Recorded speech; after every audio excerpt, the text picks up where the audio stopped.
right, welcome to you this Friday afternoon. It is good to be with you. Damon Bruce and Larry Krueger in for Ray Ratto once again. I kind of like this. I got to be honest. I spent 4 days of the week with just Ray disagreeing with everything I say, and then you come in here, Larry, on a Friday sometimes, and maybe might agree with a point or two that I actually have to. We'll mix it up. You just never know. You never know. You never know. See, with Ray, I always know he's going to disagree. You, I never know. It's good to see you again, brother. Thank you for coming on in here. Absolutely. It's great to have you, and we got ourselves a good Friday show. Nick Ferguson is going to be joining us, former NFL defensive back, former NFL coach, now a radio guy in Denver. Brian Baldinger, one of our favorite guys out there. He joins us in the 5 o'clock hour, and what do you know? TikTok, the Jimmy clock, is how we're all keeping time once again. Here we go, and it's been an emotional week inside and outside of the 49ers locker room. It's been an emotional week for the fan base. It's been an emotional week for the media.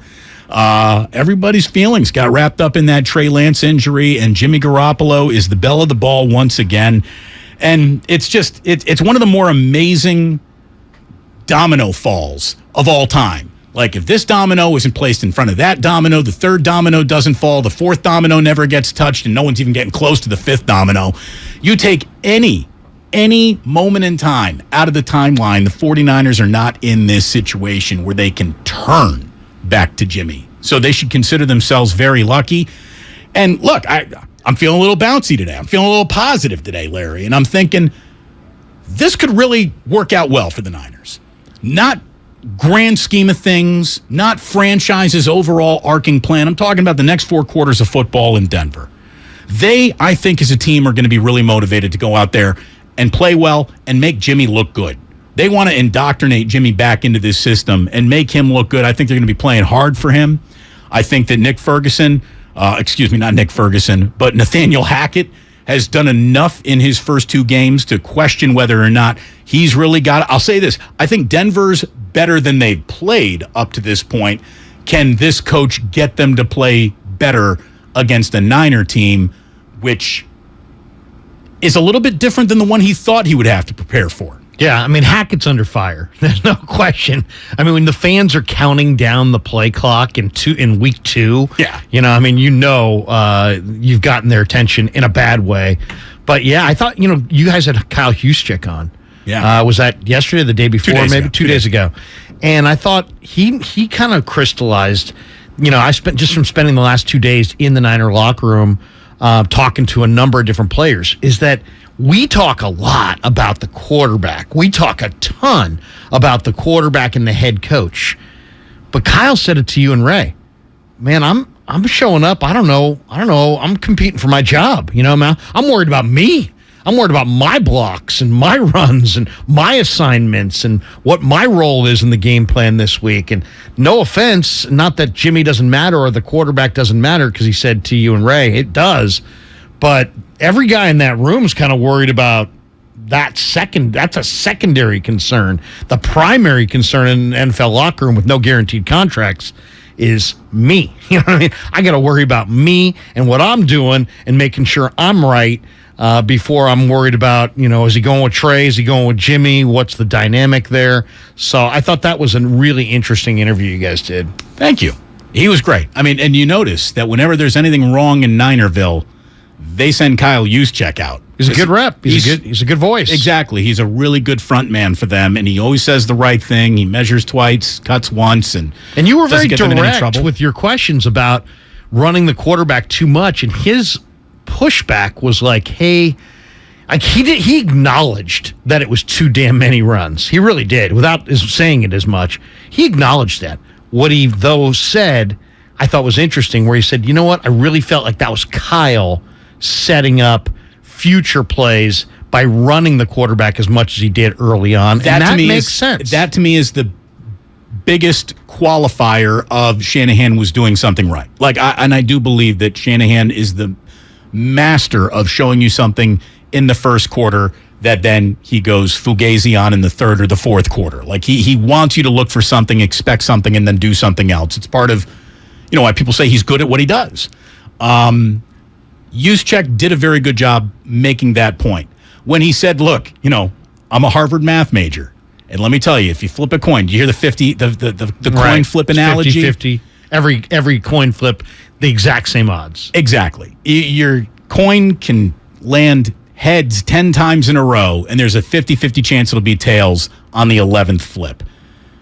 The reason, and I didn't want to explain this to a math major from Harvard. I'm just a slob from IU. But I can tell you right now, there's no either or that is in Kyle's playbook. He has more than just two choices at all times. The choice wasn't run Jimmy, not run Jimmy. He has multiple plays. He has a playbook that doesn't even fit on paper. It's on an iPad, for goodness sakes. So I understand what... He ran Jimmy, by the way, at the end of the game to kind of make a statement to everybody like, this ain't about Trey. I didn't understand that because it was such a throwaway score. The game had been decided. It felt risky, overly risky. But Juszczyk sets up your post-game presser nicely. Juszczyk made a very good point, but the analogy that he used about the coin flip is trying to reduce it to now there's just two choices that Kyle has. Kyle has a lot more choices than that, so it's more than just a one or the other variable.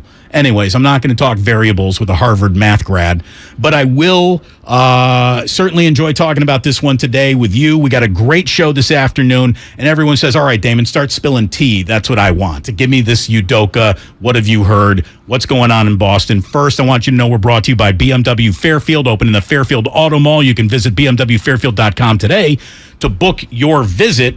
And the only thing that I can tell you is that anybody who was trying to defend Udoka yesterday, today, once they learned more about the situation, reeled that in like a fish. I mean, they absolutely retreated from that. Matt Barnes had some sound that was, very, for him to apologize. He's like, hey, I had a strong opinion about this yesterday, but I was not informed. Now, I don't know what Matt Barnes was told, but I know what I've been told about this by people who cover the Celtics, by people who cover the NBA, and by people who cover pop culture and stories that come in little cups of tea that this is. I've heard it's not just one woman. I've heard that it's not just one woman that Udoka had a relationship with that the Celtics are saying is inappropriate. Multiple women could be a part of this story. So whenever the absolute truth comes out in a story like this with so many people pursuing it, it's going to come out. It's going to come out. But this whole thing to me feels like there's more than one woman involved. There's more than one angry husband involved in all this. And the one thing that I can tell you, I think with almost certainty, is that the suspension is performative, and he will never coach another minute for the Boston Celtics. He's done. What's your read on that? You're saying he's suspended until everything more comes out, and then he's fired. That's what I think. I think they are putting him on a tee, and then they were eventually going to swing through and crush the tee. I guess my first question would be, and I don't know any of the details other than what I've read in the ESPN story and what I've been able to gather on social media. Weren't these consensual relationships? Yes, but... So what's the issue here? Consensual relationships, infidelity. Are we now speaking that strongly about infidelity? Are you telling me that this is the first NBA coach who's ever been unfaithful? No. But what you can't have is a guy who's systematically going around picking off other dudes' wives in the organization. You cannot have that. And he can't be the man who leads you. A man who does not have any clue as to where north, south, east, or west is on the moral compass can't be leading. And that's what this really boils down to. Now, is there a racial element involved? Maybe, probably in the world that we live in. The city that this is generating from. I mean, Boston, we look at you side eyes at all times when it comes to racial issues. You've earned that reputation, you deserve it, and we put it on you without apology. Does that have anything to do with it? Maybe, probably. I don't know. You cannot claim to be a leader and then have no rule book on your own. And that's what I think it really boils down to. Plus, it's HR, it's exposure, and what we have going on here is the Celtics found out he was doing something with one guy's wife. They had that investigation. They sort of closed it, and they said, we can make this go away. We can do this in-house. We were 2 wins away from the NBA Finals. Like, we can make this go away. Then I think another person came forward. That's what I think happened. I don't know that happened. I've been told by very good sources that happened. So we'll find out. We'll find out if my source is onto something or not when the real news does come out. But it sounds like there is more than one team executive's wife involved. Wow. The owner of the Celtics says there's no clear guidelines for any of this. But did you see any of the details about the replacement? Well, I know that his top assistant is in Utah now, so no, I don't know about the third guy. Well, Brad Stevens, of course, coached. Yes, I do. And then it was kind of curious to me why Brad Stevens wouldn't just slide into that role, right? Because he's been in that role. Some people thought he was great in that role. They have an assistant named Joe Mazzulla who's taking over. Joe Mazzulla in 2008 has an arrest for aggravated assault while he was in college and a 2009 domestic battery. Oh, what a great guy to just slip on in there. Yeah, wow. I mean, did you think we weren't going to notice the domestic battery and the aggravated assault? So, I mean, I have a feeling we're going to see multiple chapters of this going forward. It is not the end of this story. It is only the beginning, that is for sure. As somebody said here on the Comcast Business text line, it's the revenge of sports phone today on 95.7 The Game. It's good to have you here. Damon and Larry. It's Damon and Ratto, but Ray's out today. Larry Krueger's in. We're brought to you by BioNTech and Pfizer. We got a ton coming up here on the 49ers. We got a ton coming up on really NFL Week 3, the college football weekend that's about to happen, and we got ourselves a great Friday show. We're glad that you're here. You can be a part of it. 888-957-9570. 95.7 The Game. The gamer, the call maker, the experience chaser. What if you could be everything all at once? Galaxy Z Fold 4 is powered by the Snapdragon processor for world-class performance and lightning-fast speed to turbocharge your multitasking. How about an expansive edge-to-edge screen for immersive gaming, hands-free video calls with flex mode, and multi-window view to use up to 3 apps at the same time? With Galaxy Z Fold 4, do more with ease and make multitasking a breeze. Available now at Samsung.com. Hey, Becky, what about this beat for your next song? It's cool, but I'm into faster stuff lately. Like Xfinity that gives me beyond gig speeds. Got it. What about this then? It sounds powerful, just like Xfinity. Because its supersonic Wi-Fi has 3 times the bandwidth, you can connect hundreds of devices at once. That's what I call power. Unbeatable internet from Xfinity. Made to do anything so you can do anything. Get the Xfinity Supersonic Bundle with unlimited gig speed internet, Wi-Fi equipment included, and a free 4K streaming box. All for $50 a month with a 2-year internet rate guarantee and no annual contract when you add Xfinity Mobile with unlimited data at regular rates. Go to Xfinity.com/gig, call 1-800-XFINITY, or visit a store today. Limited time offer. Restrictions apply. Requires paperless billing and autopay. New gigabit extra internet customers only. Taxes and fees extra and subject to change. Xfinity Mobile requires post-pay Xfinity internet. Reduced speeds after 20 gigabytes wireless usage. After 24 months, regular rates apply. Requires compatible Xfinity gateway. Hi, I'm Aaron, owner of California Deluxe Windows. Ever notice? When your neighbors get new windows, there is a large black eye of broken stucco, uneven plaster, and even mismatched paint. At California Deluxe Windows, we never leave a ring around the window. Why? Because we are one of the only companies in California who custom crafts every window and door to your home's exact measurements. Almost everyone else on the radio is a distributor. They grab a window from a warehouse, break open your walls, shove it in, and patch things up. At California Deluxe Windows, we take pride in our work. Our installation technique is so precise, we do not break your stucco. Your house could be covered with potato chips, and we wouldn't crack one. Call now, and for a limited time, you get 30% off your entire order and 24 months of interest-free financing. 800-874-3600. 800-874-3600. That's 800-874-3600. California Deluxe Windows. Windows engineered for life. Certain terms and conditions apply. CSLB number 774518. Gorgeous gaming, stunning streams, unbelievable bandwidth. It's another Lifestyles of Gagillionaires. Meet the AT&T Fiber customers winning at life with hyper gig speeds. Meet Gagillionaire Terry. While his love of streaming horror movies has him constantly on the edge of his seat, his internet bill won't give him a scare. Oh, don't go in there. I'm telling you. Because since Terry upgraded to AT&T Fiber with hyper gig speeds, he doesn't worry about data caps or equipment fees. Come on, man. The door's open for a reason. And best yet, he also doesn't stress about a price increase at 12 months, because with the amazing Gagillionaire lifestyle comes an exquisite sense of tranquility. Most of the time. Live like a Gagillionaire. Get straightforward pricing with AT&T Fiber. Internet that upgrades everything. No data caps, no equipment fees, and no price increase at 12 months. Limited availability in select areas. Visit att.com/hypergig for details.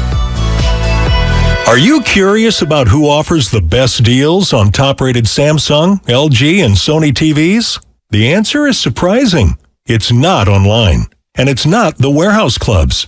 The best deals on top-rated TVs are at Video Only. Don't believe it? Then check out the trade-in deals at Video Only. How about $500 for your old TV? Try doing that online. Before you buy that new TV, drop into Video Only. If you don't, you'll be sorry. Hurry into the energy savings event at Lowe's. Save energy and save money on select major appliances, including Whirlpool energy efficient appliances. You can also save with the smart thermostat. Right now, select Google Nest Learning thermostats are $60 off. Plus, find other great energy saving items throughout the store and check your eligibility for rebates in your area to save even more. Don't miss the energy savings event at Lowe's. Selection varies by location. Exclusions apply. Visit Lowe's.com for details. Valid through 9/28. Hi, Tom Bodette here. Thinking about road tripping to the family reunion. Potato salad, doing battle with the sun, dog crawling all over the cousins, and nothing brings us closer than someone squished in the middle seat. Well, it's a good thing Motel 6 has clean, comfortable rooms at a great low rate. They'll get you out of that minivan so the kids can get all spiffed up before Grandma starts pinching their cheeks. I'm Tom Bodette for Motel 6, and we'll leave the light on for you. When Big Mobile charges you an arm and a leg, they're taking your money and your power. And your arm and leg. Boost Mobile gives your power back with an unlimited plan for $25 a month on one of America's largest 5G networks. We can't give you back your arm and your leg because we're not qualified surgeons. Unless you're an iguana who can grow limbs back. Switch to Boost and get an unlimited plan for $25 a month. Boost Mobile. Unleash your power. New customers only. One line, $25 per month with autopay. Additional restrictions apply. See boostmobile.com for details. You might not have the biggest garage on the block, but with eBay Motors, there's 122 million parts right at your fingertips. Whatever you need, there's something that fits your vehicle. Air filters, tires, seat covers, and more. Get the right parts at the right prices. ebaymotors.com. Let's ride.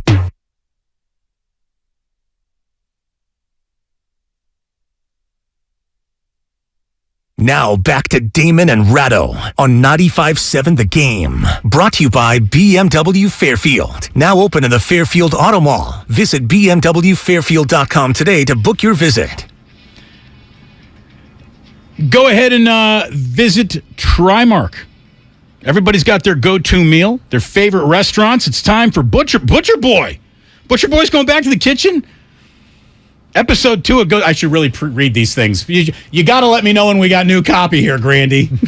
God, sorry. Check out Shasky's visit to who? See, it's not called 00. It's Dopa Zero because it's Italian.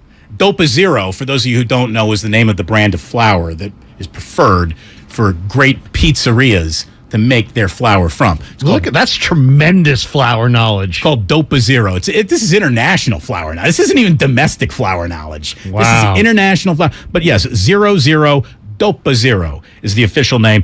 Check it all out, 957thegame.com. If they go into the one that I think they are, they got an awesome pizza oven in there. It's like the pizza oven that makes your pizza in like under 3 minutes because that's how hot it is.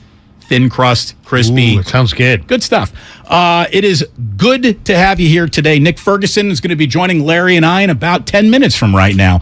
Nick is a guy who played in the NFL. He covers the Broncos in Denver, and we're looking forward to having him on today. He's been a guest on the show in the past. Brian Baldinger has been a guest on everybody's show here on the station. He'll be joining us today at 5 o'clock. And speaking of look who's back, because I really don't want to have any more NBA, Ime Udoka rumors, doubting, whatever today. No longer a rumor about Andre Iguodala. He is back, and that is a fact for the Golden State Warriors. He will get marginal minutes, Larry, but I really believe that as he becomes less or the least impactful player he's ever been on the court, He means an awful lot to them. His presence. He is an extension of Steve Kerr in that locker room and on the court when he is playing those minutes. And Andre has license to put his foot up the rear end of rookies that honestly, even if you handed the license to Steve Kerr, he might not drive that way. It's always nice to have a player coach that you trust, Yeah. And if you're going to have the guy at the end of the bench, your 14th guaranteed contract or whatever it is, you could choose worse, right? I mean, look at this team. Wiseman's a relative baby. Baldwin Jr.'s young. Moody, Kuminga. That's a pretty young team. Jordan Poole's still very young. Ryan Rollins. They've got a lot of young players, so why not? Why not? It makes an awful lot of sense. Iguodala was talking about this today. He made the announcement on his Point Forward podcast with Evan Turner. This special announcement is that I myself will be returning for my 19th season. And the reason why he's returning is because he's got rookies to put the whip hand on. I'm going to be naturally myself in terms of I'm going to be there early. I'm getting my reps. I'm looking forward to playing. Yeah. But I'm on Kuminga and I'm on Moses Moody and I'm on, the young fellas, and I'm letting them know, listen, if I get on this court, you ain't doing something right. There's no way you should allow me to get on the court. Right. I know I'm going to get on the court, but that's just kind of what I'm going to be feeding to them guys and making sure that, when I walk away, everything's taken care of. Especially, I've always said that about Steph's legacy. Yeah. I came back last year to make sure let's get this right. We're not going to waste Steph's years. Yeah. And, we won the chip. And so I'm like, all right. And then, he's like, nope, I need you back for another one. Yeah. And I'm like, all right, I'm letting you know now, Steph, this is the last one. Jonathan Kuminga on Instagram said, great to have you back. Iguodala took a picture of his locker and sort of put that up. Iguodala responded, just my foot, your ass. Well, Iguodala's right, too. He should not play. I mean, you got Moody, you got Kuminga, you got Wiggins, all playing his spot. But if the presence of Andre can guarantee that you get all the talent that is inside Jonathan Kuminga to bubble to the surface, it's worth it. Because Kuminga's that talented. And seeing him fulfill his potential is going to make the Warriors a contender for years to come. So I love it. I love the idea that Andre sees himself in that role, and that they got guys who he can help out on the floor and maybe more importantly off the floor. Are you convinced that the 49ers are a better team today than they were this same day a week ago? Are they better this Friday going into a game with Jimmy Garoppolo once again than they were last Friday with Trey Lance? Yeah.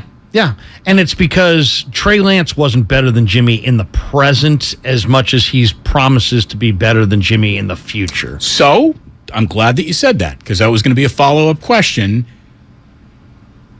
Why did Kyle Shanahan have an inferior quarterback starting a season if he only needed to develop a little bit more before he was ready to start?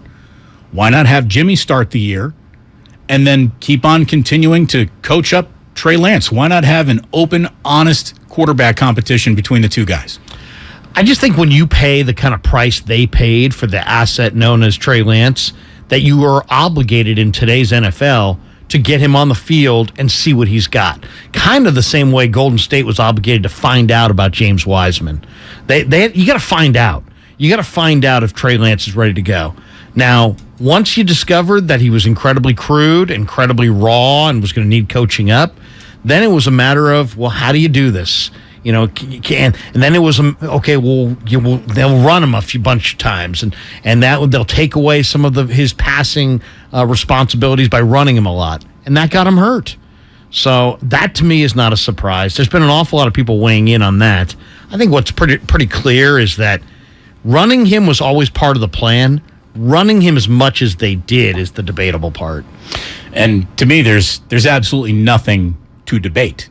Well, a lot of people want to debate that, though. A lot of people are like, here's the thing. Anyone who's on the side of they weren't running him enough is wrong. They were running him too much. Full stop. Provable. With numbers and math and NFL history. All you got to do is go look at all the great runners in the history of the position of quarterback. No one, anyone was ever on pace to run as much as Trey Lance has been on pace to run over the course of his first season starting games in the NFL. Now, that's using data points that went back to the Arizona game of last season And when he played last season, because we only had 4 games. I'll tell you another data point that I'm also, and I tried to say this week, if you have great hopes for Trey Lance being a great quarterback, you shouldn't abandon all hope because that hope is still out there. There's lots of great indications that he's going to be just fine. The book is not closed on him. He could still be a fantastic quarterback. But they're running him way too much, and he gets hurt way too much for a guy who hasn't. He has been hurt now officially 3 times in 4 starts. But every yard's not like every other yard. And they ran him on the tough yards between the tackles. That'll be my complaint. It's not that they ran him. It's that they ran him between the tackles for tough yards.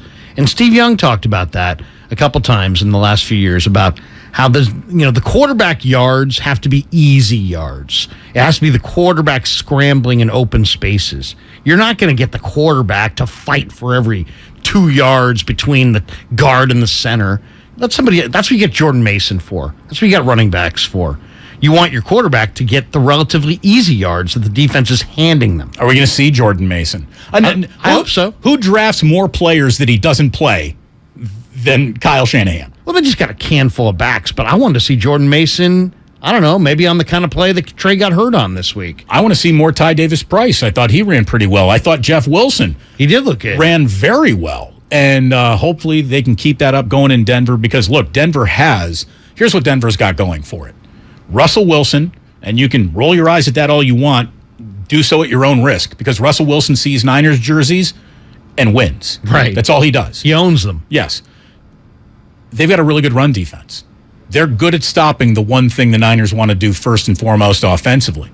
So that is where this game, I think, is settled. Like all football games that have basically ever been played, the line of scrimmage is going to go a real long way as to saying who wins. And, even the pressure that the 49ers defensive line is known to get, there's a difference between putting pressure on Russell Wilson and actually getting him to the ground. And for the Niners, putting him on the ground, the quarterback must go down and go down hard. That's always been a trouble. Russell Wilson is slippery as far as the 49ers are concerned. Oh, he's 17-4 against the Niners. But you know what the Niners have? They have 2 starting defensive lines. That's what's come out in the first 2 weeks of the season. Bosa's a monster. Kinlaw. The question this week is Armstead going to go? He's questionable. He didn't practice today. But Kinlaw, Armstead, and you got Bosa and Ebukam. Ebukam's going to feast this week going up against a backup tackle. We haven't even seen Drake Jackson yet, basically. That's what I'm saying. And the whole second line is a Menahue and Drake Jackson and Givens and Ridgeway. They literally have 2 starting caliber defensive lines. It is going to be a fascinating game, and it is going to be the exclamation point on a Sunday afternoon of football, which really, week 3 has got set up. There are some really interesting games here. Now, we could go over the entire slate. Not anyone listening wants to go over the entire slate. I've got 3 games in particular that are fascinating this weekend in the NFL, and we're going to get to all of them. I see a line blinking for Nick Ferguson, so I'm guessing that's going to be happening very, very soon here on 95.7 The Game. Kyle Shanahan kind of put under the microscope of some media scrutiny after Jimmy Garoppolo basically said, I want to throw the ball downfield a little bit more. I sort of want to return to the freedom that I felt in 2017. And, whether or not you want to say that's Kyle Shanahan putting the handcuffs on him or not, that's up to everyone's own interpretation. One thing Kyle wasn't going to be doing today was interpreting what Jimmy meant by any of that. You'd have to ask him what he meant by that. There was no difference in that game than every game, so you can ask him from that. It was probably just going in when the game plan's for someone else and just coming off and winging it and going with it. That's what I would guess, but sounds like it's a question for him. Again, Kyle's getting frisky. It's been a rough week in the media, and he knows it. No, I really don't know the quote that he said.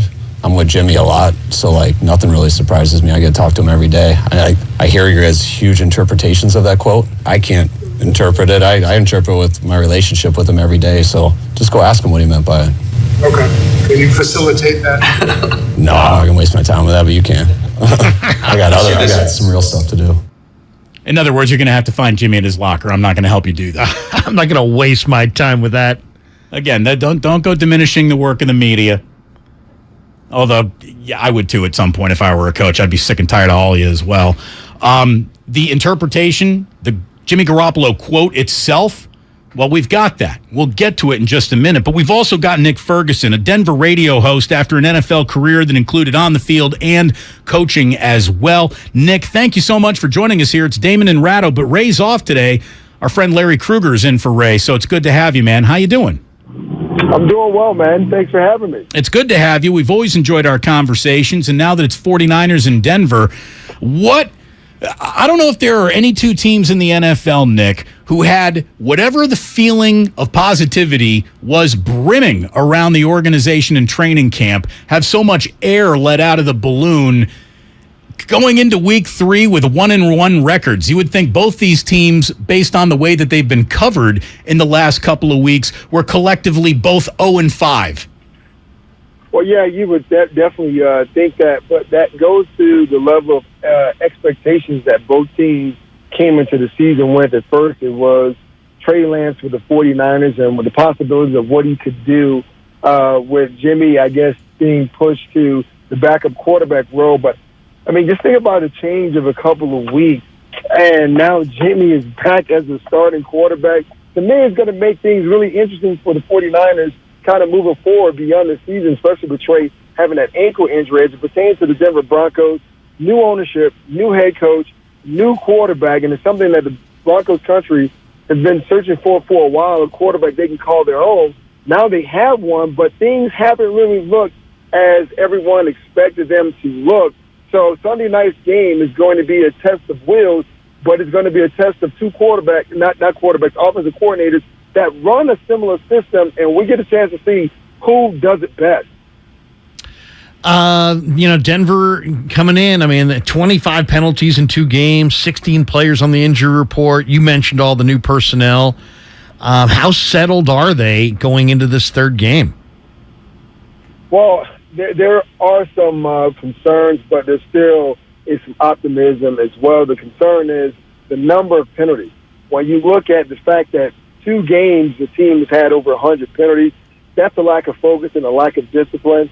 And usually the way it works in the NFL is either you're coaching or you're allowing it to happen. So here in Denver, a lot of fingers have been pointed at Nathaniel Hackett as far as trying to get his players to commit less penalties. And that's kind of hard to do because when you go out there as players, no one wants to make mistakes, but sometimes the mistakes happen, but you can't have guys constantly jumping off sides, false starts, and just not lining up properly as far as formation. Like last Sunday against the Texans, they didn't even have a guy on the field as a punt returner. See, so that bodes well to the problems that are constantly going on here in Denver that they definitely need to fix. But I will tell you this. The players are looking at this situation and saying they can correct a lot of these mistakes. These are personal mistakes. These are not mistakes that are being made because they don't understand the system. So that's where the optimism comes from.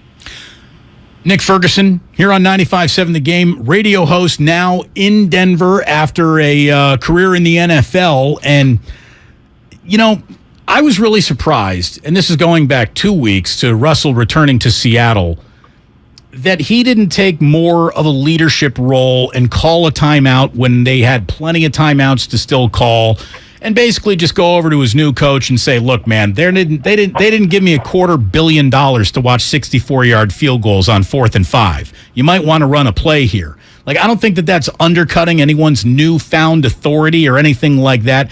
Nick, are you surprised that Russell Wilson hasn't turned into more of an on-field vocal leader to get this team through the rough patch growing pains that the head coach is obviously having?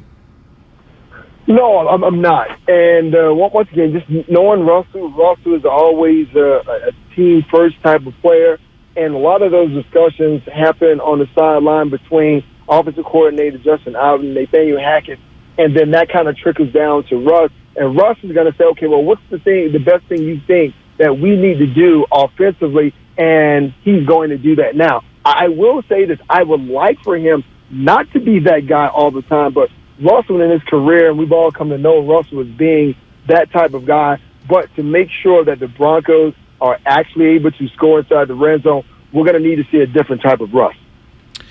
You know, the 49ers have a lot of talent on their D-line. Bose is on pace for like 25-something sacks. He gets Garrett Bowles, but the matchup I'm looking for in this game is Samson Ebukam against Cam Fleming, who, you know, was here in college at Stanford, but he's kind of a journeyman. What do you think? I mean, Russell's numbers, Nick, are terrible this year against pressure. I expect he'll be pressured quite a bit Sunday night. Well, yeah, obviously that's kind of the way that you neutralize any quarterback is to kind of blitz him and try to get him off his spot. But here's something that we have not seen all season long from Russell that we've seen in years past, and that's been the ability to escape the pocket and extend the play. He hasn't really done it. Now, he would get outside the pocket, but he's not crossing that line to pick up those extra yards. He's always looking to throw. So Cam Fleming, the right side of the Broncos' offensive line, has been somewhat of an issue over the past couple of years. Cam had his issues against the Texans in their pass rush. So just like you, I'm interested to see how Cam handles that situation. But one way to help Cam is Russell getting outside the pocket and making it difficult on the edge rushers for the San Francisco 49ers. Nick, it feels like we've been given a long list with all the scrutiny of the Broncos of what they haven't done well. What have they done well? What is their strength right now as a football team? Well, they've moved the ball effectively up and down the field over the past 2 weeks. The problem is inside the red zone. If you were to ask Kyle Shanahan, he would tell you the same thing, or for that matter, ask any play caller in the NFL. Once you get inside that red zone, that field is reduced. So there's so many plays that you can actually run, but this is where having a mobile quarterback who's able to escape the pocket that can actually, once again, put stress on the defense and pick up those 2 or 3 yards that's required to touch the pylon. But what the Broncos have done well is that they've run the ball. And you got to think about it. We're talking about Nathaniel Hackett and Kyle Shanahan that run somewhat of a similar offense. It's a different version Nathaniel Hackett is running. But the Broncos have run the ball well with Javonte Williams and Melvin Gordon. But here's something else that they have done well. Switching to the defensive side of the ball, they haven't given up a touchdown in the past 6 quarters. And going back to that San Francisco game against the Seattle Seahawks, Jimmy G came in, but they had their issues too in the red zone. They had a fumble. They had to settle for Robbie Gould field goals. So once again, that tells you once you get inside the red zone, it is still tough. And I don't care who you are as an offensive coordinator. You know, Niners O-lines look pretty good, but look who they faced, right? They faced 2 D-lines that are not premier. Now here comes DJ Jones. Draymond Jones, of the Buckeye kid, is looking tremendous. You got Randy Gregory there. You got Bradley Chubb. To me, that's the question in this game is can the Niner offensive line block Chubb and Gregory off the edges and kind of, you know, set the tone up front? Well, here's a matchup that I'm looking forward to because Bradley Chubb is going to be a side of Trent Williams. And watching Trent Williams this season and last season, I mean, some of the best defensive linemen, he's grabbed them and tossed them around like rag dolls. That's one of the reasons that made him a top tackle in this league. So the matchup is going to be Randy Gregory on Mike Mcglitchie. Can Mike Mcglitchie get in his pass set and not allow Randy Gregory to use his athleticism to get around a corner to get to Jimmy? Because we all know this, Jimmy is not mobile. He used to run. There was one point in time that he would pull the ball down and scramble, but after he got hurt in the Kansas City game, Jimmy doesn't scramble that much. So when you watch the tape on Jimmy, the pass rushers know that, hey, listen, Jimmy's going to be at 8 yards deep if that's his drop in the shotgun, and he's not really going to move. If he does, it is maybe 1 yard stepping up in the pocket to try to give himself an opportunity to throw down the field. But Kyle knows this just as much as I do. DJ Jones was an intricate part of that defense that they ran in San Francisco, and he's going to look to get into the chest of Jimmy Garoppolo on Sunday night. Nick, thank you so much, man. It was great catching up with you before this one. Always appreciate your time. Enjoy the game. All right, you guys do the same. Thank you very, very much. Nick Ferguson, again, he covers the Broncos in Denver, played in the league, knows the team well, gave you some interesting breakdowns and matchups to watch. And, yeah, DJ Jones, who had a very good career. I mean, it feels like when Chris Kasurek puts his hands on someone, they get better. And this guy got better and is now right in the middle of that base 3-4. Yeah, and DJ's, you know, first of all, he's a great guy, but I mean, he is awesome against the run, and you just can't move him. He's strong. He's probably the strongest 49er in the weight room, and Jake Brendel's going to have his hands absolutely full. And then the big kid from the Buckeyes, Jones, Draymond Jones, is coming on, and Gregory against Mcglitchie. Mcglitchie's looking a little sore. So I think that absolutely is, as Nick said, I think that's a key matchup. Can Mcglitchie block Randy Gregory? I'll say this. You go ahead and open up the Denver Broncos depth chart. Q. I mean, there's more Qs on here than there are at a Trump rally. For questionable. Yeah, thank you. Not QAnon.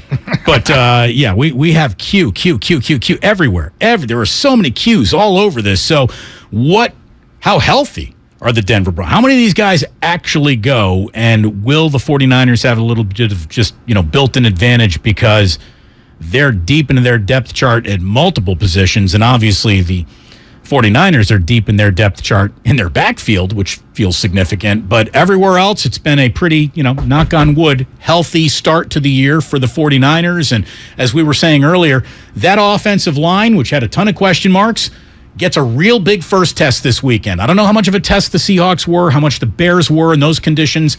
This to me, Larry, feels like the first real game of the year where we're going to get data points that matter going forward. Yeah. No, and not just on the Niner O-line, but the Niner O-line, this is the best of the three teams D-line-wise that they've played.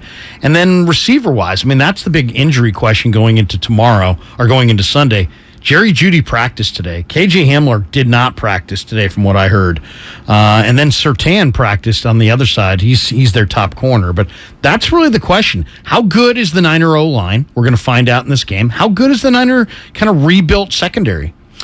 When we come on back, I want to talk about a race that you and I have talked about many times on the air, a race that every quarterback is making against the league, against learning the league, and against his own body, and where both Jimmy and Trey Lance are now in that race. When we come on back here, Damon and Ratto with Larry and for Ray this afternoon on 95.7 The Game. We are brought to you by Fremont Bank, full-service banking, no compromises. The BetQL model is choosing Brady. I'm Erin Hawksworth here to help you beat the books with BetQL. The Bucs and Packers face off in Florida this week. Tom Brady versus Aaron Rodgers, and the game is a pick'em. The BetQL model has made their pick. They think the Bucs should be favored by 3.5. I'm Erin Hawksworth. Bet smarter, beat the books. Download the BetQL app today. You're the one who protects the flock, and that requires an eye for detail. Because when safety and well-being are on the line, it's the details that can save lives. Even when no one else is watching, you see everything. Grainger gets you, and we're here for you, and all the ones who get it done with a wide range of safety products and solutions, plus board-certified safety consultants here to answer your questions. Call, click Grainger.com, or just stop by. Grainger, for the ones who get it done. Great cars and great customer experience are what define a great dealership. At BMW of Fairfield, we deliver on both counts. BMW of Fairfield is the top-rated BMW dealership in the Bay Area, according to Google reviews. We love selling the ultimate driving machines, but our success rests on the outstanding experience we provide our customers. It's a better way to buy and own a vehicle. Experience it for yourself at BMW of Fairfield. One price, one person, 1 hour. 1877 Cars for Kids. KARS Cards for Kids. 1877 Cards for Kids. Donate your card today.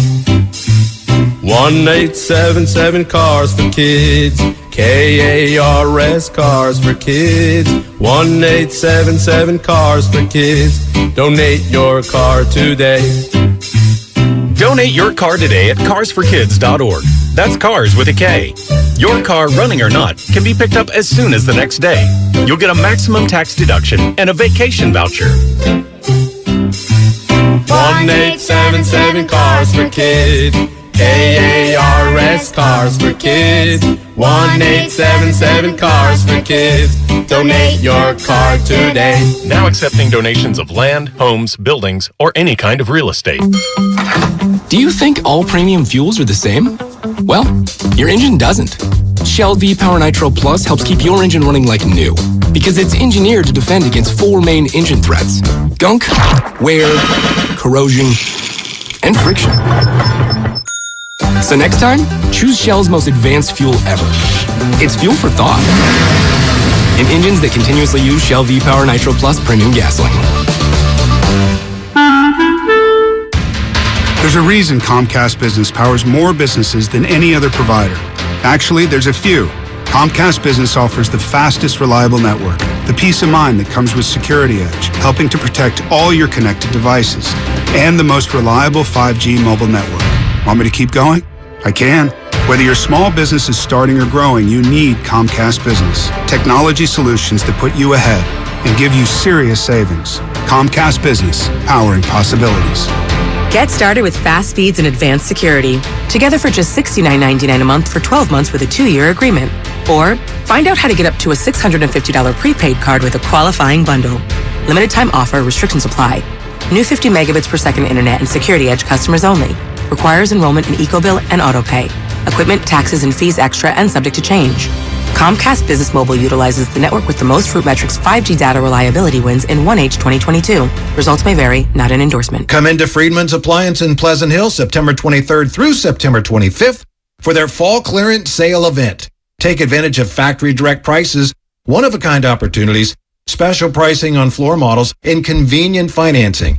And save on new appliances from trusted brands like Miele, Bosch, Electrolux, LG, and Maytag. Visit Friedman's Appliance in Pleasant Hill for their fall clearance sale event, September 23rd through September 25th, for the best time to save on new appliances for your home. Some fans gear up for game day, but some fans follow their team every day. That's why the Locked On Podcast Network has a daily podcast for your favorite NFL team. Every trade, every overtime win, every game. Our local experts cover the biggest stories around your team every day. Search Locked On plus your favorite NFL team on the Odyssey app or wherever you get podcasts. The Locked On Podcast Network, your team every day. Doug. Hey, listener. Welcome to Limu's Karaoke Lounge, where Liberty Mutual customizes your car insurance so you only pay for what you need, and the music never stops. Hit it. There's an emu with a full-time job. His partner's Doug, but Limu's the heartthrob. Grubs and worms, that's what Limu eats. Gotta fuel up to save you money and hit the streets. Only pay for what you need at libertymutual.com. Liberty, liberty, liberty, liberty. You're the one who protects the flock, and that requires an eye for detail. Because when safety and well-being are on the line, it's the details that can save lives. Even when no one else is watching, you see everything. Grainger gets you, and we're here for you, and all the ones who get it done with a wide range of safety products and solutions, plus board-certified safety consultants here to answer your questions. Call, click Grainger.com, or just stop by. Grainger, for the ones who get it done.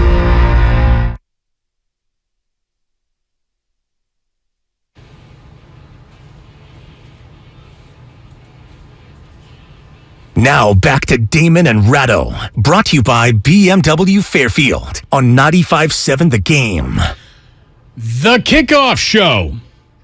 Larry Krueger and Lorenzo Neal. It's going to start at 3 o'clock on Sunday here on 95.7 The Game. Larry and Lowe are going to get you right up to kickoff. The show brought to you by Beef and Bourbon, baby.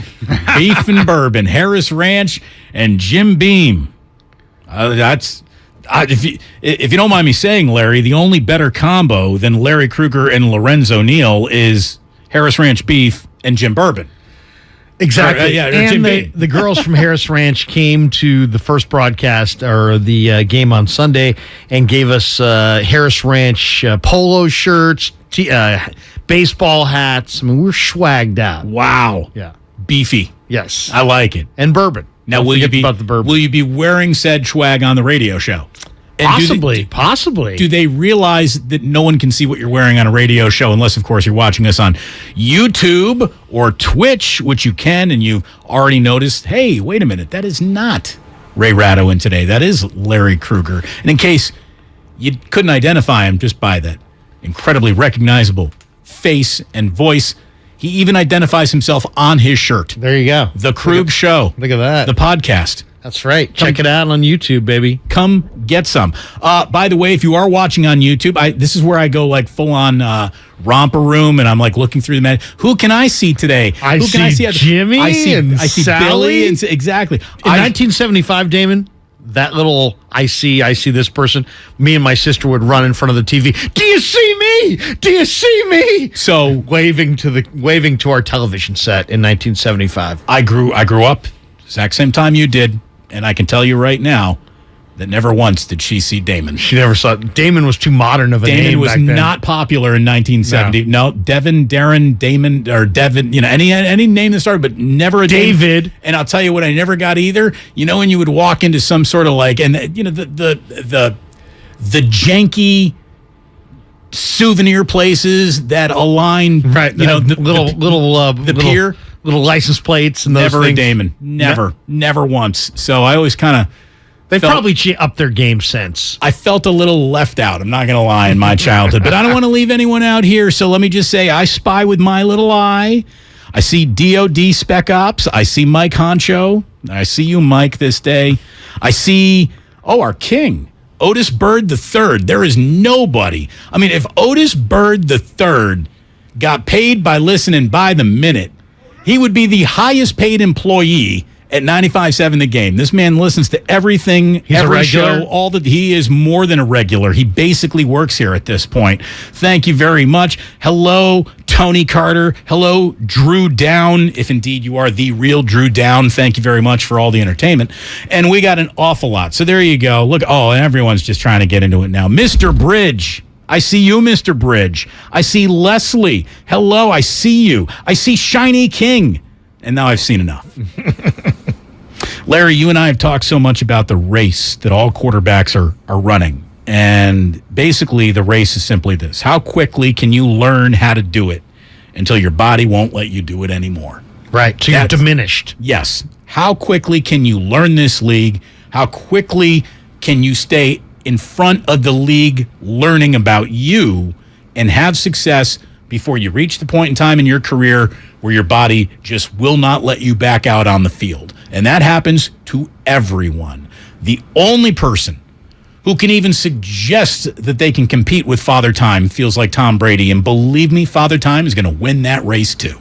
Tom is not going to play forever. Maybe this year. It feels like about it. But, by the way, since Tom Brady is in the ether right now, you want to know one thing that we're going to get because we're wearing Gucci once again that we didn't think we were going to get? We're going to get the Master versus Apprentice matchup when it becomes Brady versus Garoppolo and 49ers play the Bucs. We're going to get that after all, as long as all involved stay healthy. At Levi's. Yeah. With Tom Brady's family in attendance, most likely. That is officially more interesting than it might have been, unless Trey Lance was ready to. Was Tom talking trash about Jimmy? Was he talking about Carr?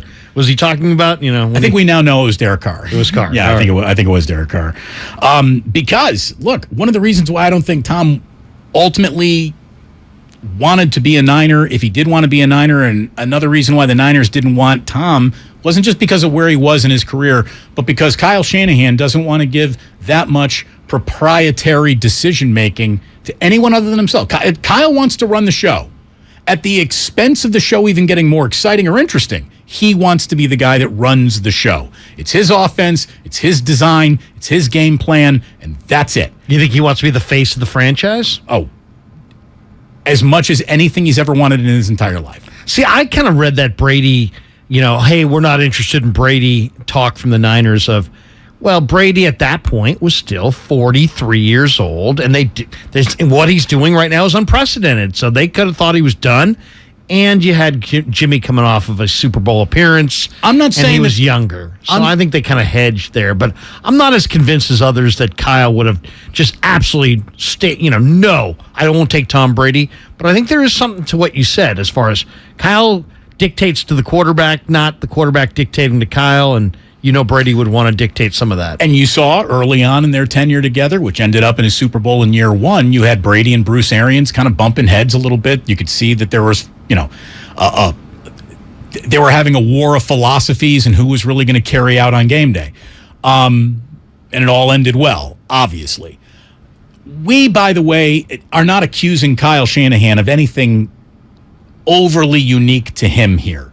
All coaches want it to be their show. All coaches want their vision being executed out on that field.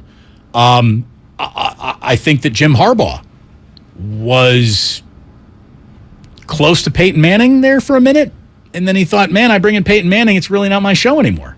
And I don't know if I want Peyton Manning running my show at this point in his career, because that happened. We all know that, Manning and Harbaugh went out on a practice field. They threw together somewhere in North Carolina. And maybe he feared that Peyton wouldn't waste key timeouts in the fourth quarter of the Super Bowl the way he could.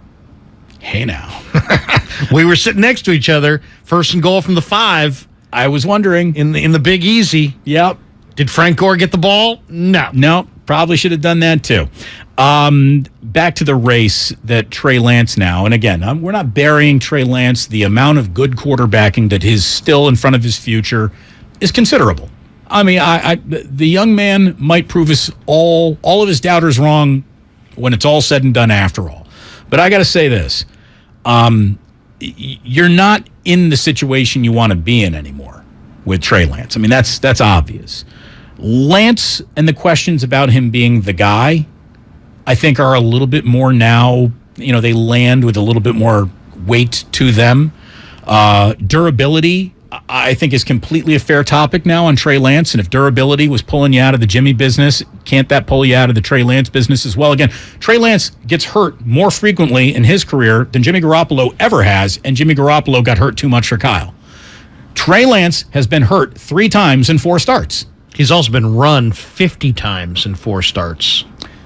The most devastating thing about the timeline, and it's funny, this is all about Trey Lance's timeline. I'm almost going to eliminate him now from it because this isn't something that he has any control over. It's the contract that you give a rookie quarterback.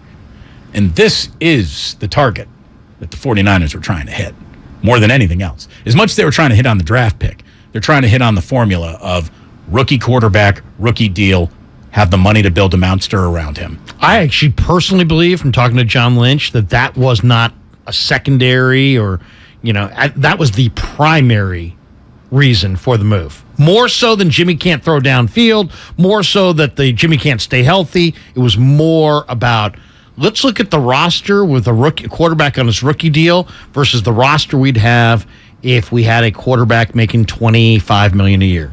I think that was the primary to why they wanted to make this switch over and go in this direction. Well, the timeline of now building a monster around that contract, that's over. That's basically done. That's the one thing. Well, you have 2 more years of it. Sure, but so let's see what happens in free agency, and obviously they're going to have room for both. But what happens if Jimmy absolutely balls out and wins a Super Bowl? Now you got to bring him back at $38 million a year. The problems that come with winning the Super Bowl, right? Yeah, I mean, it's a problem. Well, you're right though. I mean, it pivots off of what happens. What happens if they do win it all this year? It's not a problem. Well, what's going to be really awkward? What's going to be awkward is what has to happen is Kyle Shanahan goes up to that post-game press conference microphone and says, "I plan none of this. This is literally the opposite of my plan. I fired Jimmy Garoppolo. I didn't ever want to coach him for another down. I made that choice. It was conclusive. Everyone understood where I was going, and it was not with him, not ever again." Oops, here we are. I mean, that's the really awkward and odd thing about this. Even though winning is the ultimate deodorant, it's not necessarily Kyle's deodorant. Because the winning, should he enjoy it, will happen under an umbrella that he didn't open. He closed this umbrella. He did not want this umbrella. He didn't think it protected him from the rainy days, not nearly enough. So there's going to be a little bit of that weird, even though I am a manically obsessive, controlling head coach, the Texans liking Davis Mills is more responsible for Jimmy Garoppolo being on the 49ers than Kyle Shanahan is. Carson Wentz flaming out in Indianapolis and ending up in Washington is more responsible for Jimmy Garoppolo being on the Niners than the Niners are. Jimmy Garoppolo's circumstance. Jimmy Garoppolo's is more shoulder surgeon. Right. Should win NFL front office executive of the year if they win the Super Bowl. You can't say this was our plan. Nothing. You can't even pretend. Right. You can't even pretend. By the way, no pretending. Welcome everyone to your 4 o'clock hour. You're listening to 95.7 The Game, KGMZ FM and HD1 San Francisco. Always live on Twitch, YouTube, and the free Odyssey app. Damn well better be free. There's our songbird. So look, I do have the Jimmy Garoppolo and the multiverse of madness. We're going to go all the way back in time. We're going to rewind time, Larry, and they're never going to trade for Trey Lance. What might have happened if those picks were retained and used in other ways? We know one of them would have been Micah Parsons, right? Yeah, absolutely. And that hurts. That hurts. That one hurts. But we're not going to do that now because I want to talk a little bit about just how great of a football weekend we really have coming up around the NFL. I mean, our focus, of course, is on the 49ers at all times. But this is a hell of a weekend. And there are 3 games specifically that make this as interesting a week 3 as you can throw out in front of the football world. First of all, we all know Niners and Browns. We all know that is what has led up to this. Makes this game wildly interesting. Bills and Dolphins, Larry. Woo! Battle of 2-0 AFC East teams. The Bills absolutely look like the best team in the NFL right now. The Dolphins are officially interesting, and their arrow is pointing up. It's a home game for Miami, and Buffalo is going to be missing 3 or 4 starters on D. Yeah, no Jordan Poyer, no Micah Hyde. This is in their secondary against this speed. Very interesting football game. Yeah. I mean, I'm not going to be able to take my eye. I'm glad that the 49. I like Steinmetz. I prefer my Niners games in the day. I want to watch them and then get it's because that's like my work day. I want to get it done. Then I want to enjoy a little football at night. You put them at night. Well, it means I gotta work at night. But work. I get to watch. Yeah, the work. Yeah. But then I. Honey, can you get me a lemonade? Yeah. Lemonade. I'm working hard. Take a tall, cold one. Yeah. Did you order the pizza yet? By the way, that officially is answered with, you know where the refrigerator is. Get it yourself. Got to get a dog who can bring it to you. He's gone now. Unfortunately, we lost him. Bills Dolphins on the good thing about the Niners playing in the prime time is that it gives you an ample opportunity to watch whatever the hell else is going on in the daytime. When they're not up against another game, you can watch anything you want. Bills Dolphins is going to be fascinating, and I'm going to tell you, this is going to work a little maybe into the hearts of some of our listeners. There isn't a more important game on the slate this weekend than Raiders at Titans. It's essentially an elimination game. Week 3 elimination. They're both 0-2. They're both 0-2. Hungry for a win. The Raiders, historically, if you want to lean on history to sort of predict their future, have already been eliminated. The Raiders have never reached the postseason in their history after an 0-2 start. So I really don't like their chances if they start 0-3. The Raiders have a must-win in Tennessee, and the way Tennessee's looking at that game is we must win this one too. So that is going to be some real slobber knocker, nasty football. I really believe that. Packers at Buccaneers. And the Raiders are favored in that game. Well, that's because Tennessee hasn't done that. Isn't that a little surprising, though? Raiders favored by 2 in Nashville? I think there's enough of an offense there where I'm really not surprised by it. But they have such a... I mean, I don't know about that defense. And no one else in the NFL does right now, too. I guess I am a little bit surprised, but based on the overall breadth of that Raider offense, which should be... The Raiders should have a top 5 offense all year. No matter what happens to their season, no matter what their defense is doing, that is an offense that is built to move the football, for goodness sakes. So unfortunately, it's behind a terrible line. They have weapons, is what you're saying. They have lots of weapons. But Derek Carr got exposed, obviously, against the LA Chargers, who, would they get them 6 times? It was a lot. Yeah. It was a lot. But I think the Raiders have enough of an offense to where they're going to remain scary no matter what. And they have a coach who knows how to make things scary offensively. Defensively, whole other story. Packers and Buccaneers, Rodgers and Brady, probably for the last time ever, unless they meet again in the postseason. So that is, by definition, interesting as well. 2 first ballot, no doubt about it, Hall of Fame quarterbacks you're going to be facing off down in Tampa Bay. So lots of good football this weekend around the NFL in Week 3. Pats Ravens in Foxborough, I think that's good too. That has the premise of being good. I hear you. That also sounds like Baltimore by 3 touchdowns, the way that New England's going possibly. Right now. Baltimore's 3.5-point favorites there, or 2.5. Here's the thing. It's based on just results. Take the points pretty much anywhere, right? Underdogs are doing really, really well this year. So if you like a game, if you think you can get points, take points. I'm not a big gamble guy. It's not what I do. It's not the side of the supermarket I shop in. But anytime I'm getting anything that even approaches double-digit points in the league this year, I would take it. Yeah. Oh, yeah. Go with the points more times than not. Eagles, Commanders, too, with Hurts playing great. A lot of people like the Eagles against Wentz. That's an off. You know what makes the Eagles so tough? That'll be a big story on IP, I'm sure. They are, the Eagles are essentially the NFL's version of Air Force. No one else is running that offense anywhere in America. Makes it really hard to prepare for that offense. Who's running option in the NFL? Eagles are an option football team, essentially, in the NFL right now. And how do you duplicate Jalen Hurts' decisions and speed with your scout team quarterback? They're hard to prepare for. They really are. Yeah. And they got great receivers. A.J. Brown, Devontae Smith. I mean, my goodness. Some good stuff happening this weekend. There's no doubt about it. On Sunday, during the day, the only time I'm going to be taking my eye off the NFL at all is when I pop on into Warriors Media Day for a little bit. I'm going to go on down there and just kind of walk around, shake some hands, kiss some babies, and make sure everything's ready to go as far as the season goes. In case you missed the news earlier today, Andre Iguodala is back. And I'll say with a lot of certainty, I don't care how old he is, that is one of the best 14th men in NBA history. Like, you talk about your starting 5, your 6th men. Andre is the 14th man on this team.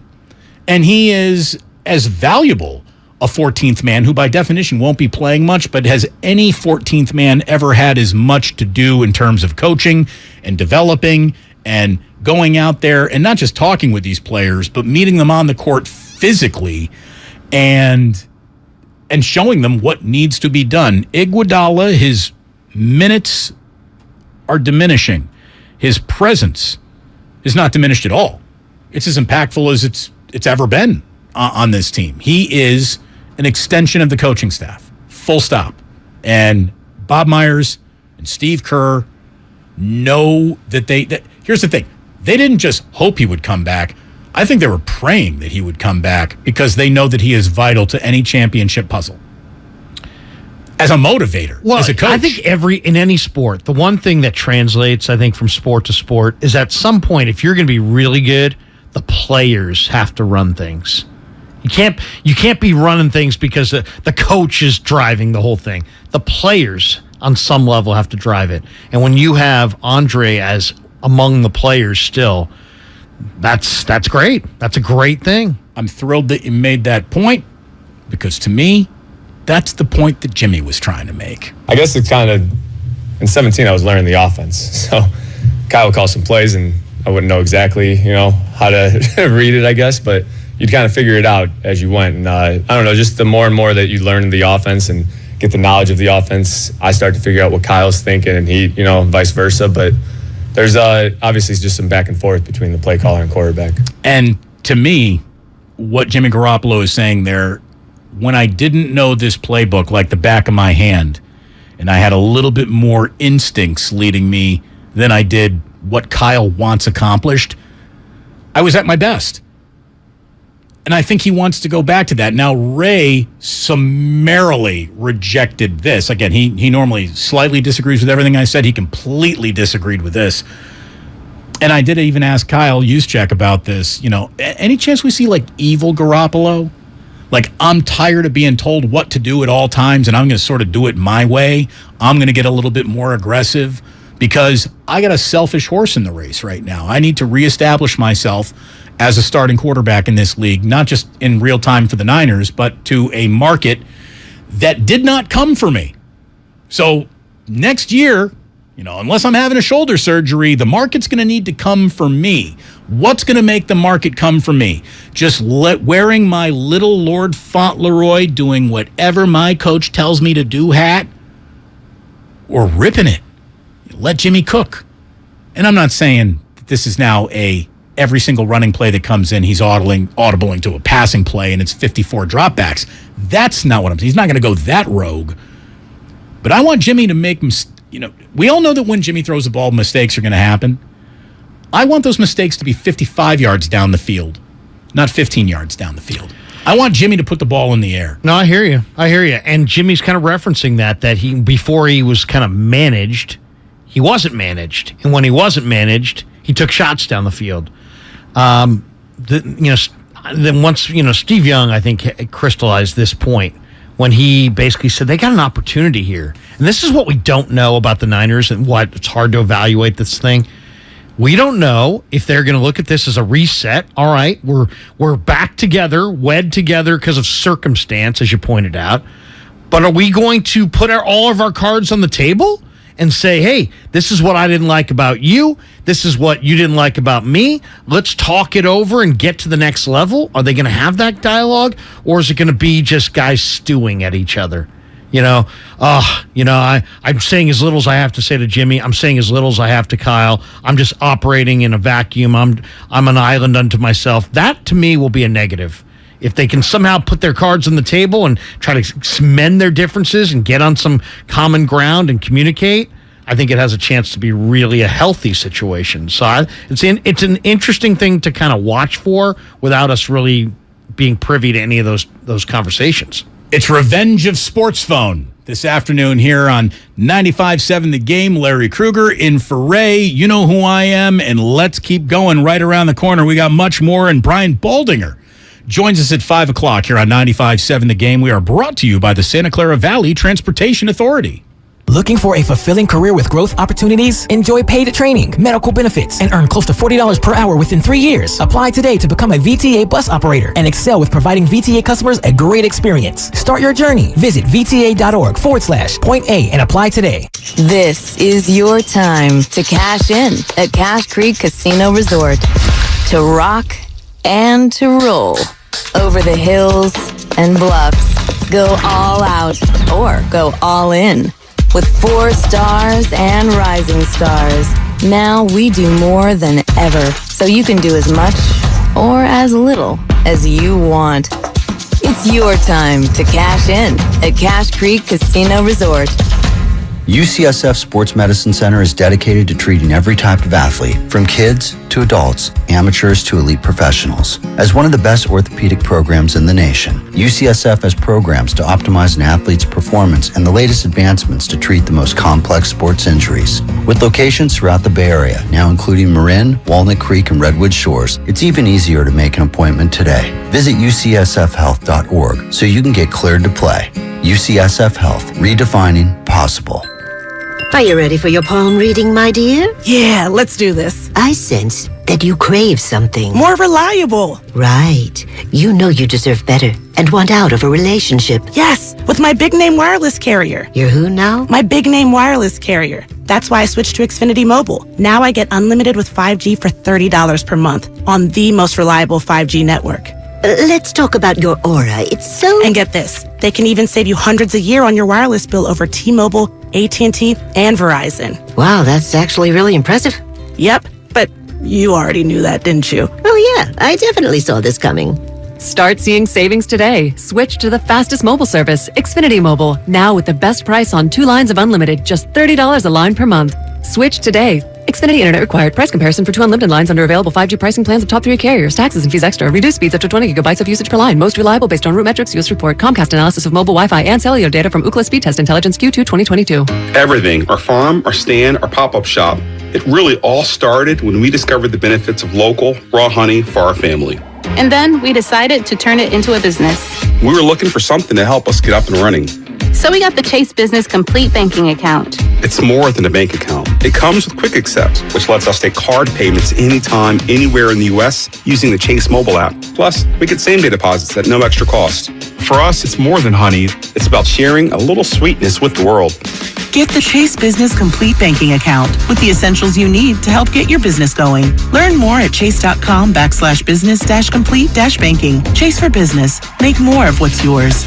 Quick Accept is not available in U.S. territories. Enrollment required. Usage subject to approval. Same-day deposits available for payments before 8 p.m. Eastern Time, Sunday to Friday. Fees and rates apply for checking and processing. Limitations and restrictions apply. Participants compensated. Merchant services provided by Payment Tech LLC and WePay Inc. Subsidiaries of J.P. Morgan Chase Bank and a member FDIC. You put it in your mouth and you chew it up real good. I know how to chew gum, Dad. Hurry up, we got leaks to fix. What are you two up to? We're fixing our leaky pipes. Yeah. With gum? Yeah, it's a hack, Mom. A what? A hack. You know. A do-it-yourself trick. No, the trick to fixing leaks and low water pressure is calling repipe specialists. You mean professionals? I mean, repipe specialists can repipe our whole house in 1 to 2 days. Fix the leaks and low water pressure, repair the holes in the walls if we want, and they guarantee their work for life. Got leaks or low water pressure? Call the professionals at Repipe Specialists, and in 1 to 2 days, they can repipe your whole house with new PEX tubing. With over 60,000 repipes completed, that's their specialty. You really stepped in it. I was just being... The gum, Dad. You What? stepped in the gum. Oh, great. Call 800-217-1636 for a free in-home estimate and ask about their 0% financing options. That's 800-217-1636. Call today, 800-217-1636, or visit repipe.com. Traveling, volunteering, spending time with family.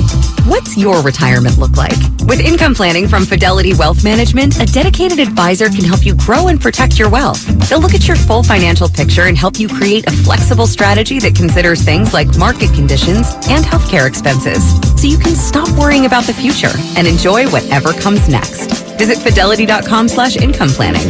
Investment minimums apply. Fidelity Brokerage Services, member NYSE SIPC. This is Loyalty Lab Interview 6. Subject, grandmother's loyalty. Margie, what do you do when your grandson misbehaves? Angels don't misbehave. Here we study the most loyal, like you and...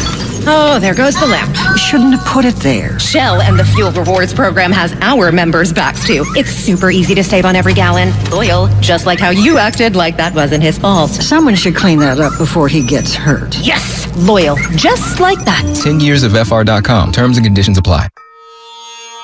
Dancing crew, trip for two, nailed the final interview. Game with Doug, brand new mug. Come here, kid, give me a hug. The more you want to do, the more we want to do. Boosters designed for COVID-19 variants are now available. If you've had your primary series, schedule an updated COVID-19 booster appointment as soon as you're eligible. Sponsored by Pfizer and BioNTech. In San Rafael, mostly clear overnight, lows in the mid-50s. Weather brought to you by Ashley Furniture. Your neighborhood Ashley store has all the styles, selection, and value you'll need to invite fall in this season. Find furniture you'll love by shopping locally or visit ashley.com today.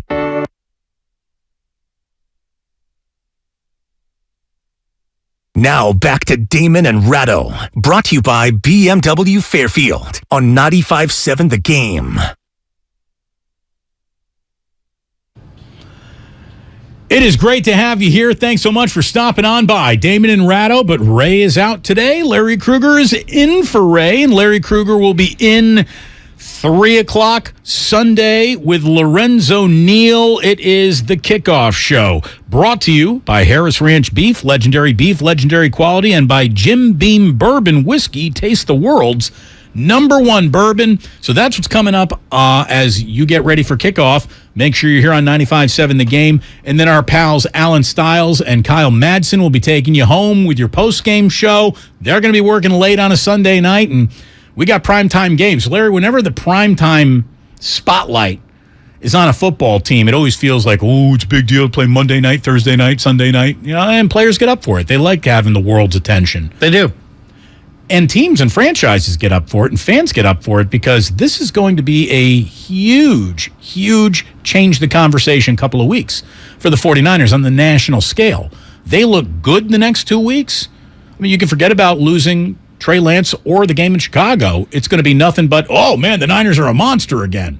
if they win the next 2 games. If they split them, less than that. But one of them is going to happen on a Monday night or a Sunday night. So everybody's going to be, walking away with a definitive impression about the 49ers, whether that's right or wrong. Everyone is going to be making it.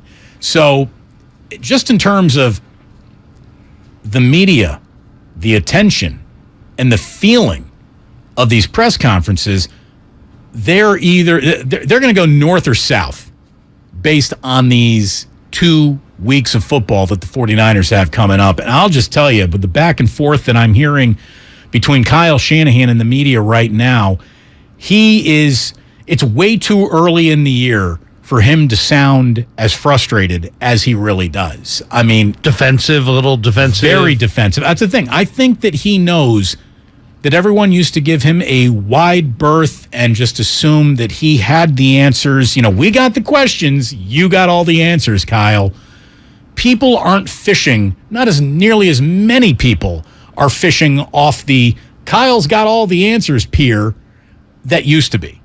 Kyle, I don't want to say the emperor has no clothes. The blooms off the rose, is no that what doubt. You're saying? No, I mean, it took this long, but the honeymoon's over. The honeymoon is over.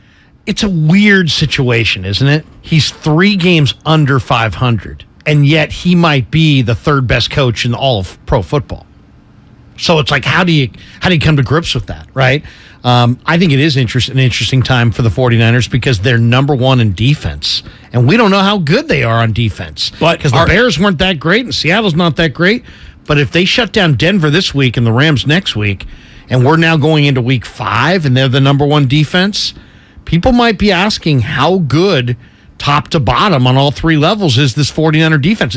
Is it an all-timer? Is it a 2000 Ravens, 2002 Bucks, 85 Bears, 75 Steelers? Is it a historically great defense, or is it several, rungs beneath that? Well, and how much credit could Kyle even take for that? I mean, I guess as general manager, he's picking some of the groceries, but there hasn't been a year where the Niners have had a successful year under Kyle where the defense has been outshined by this offense.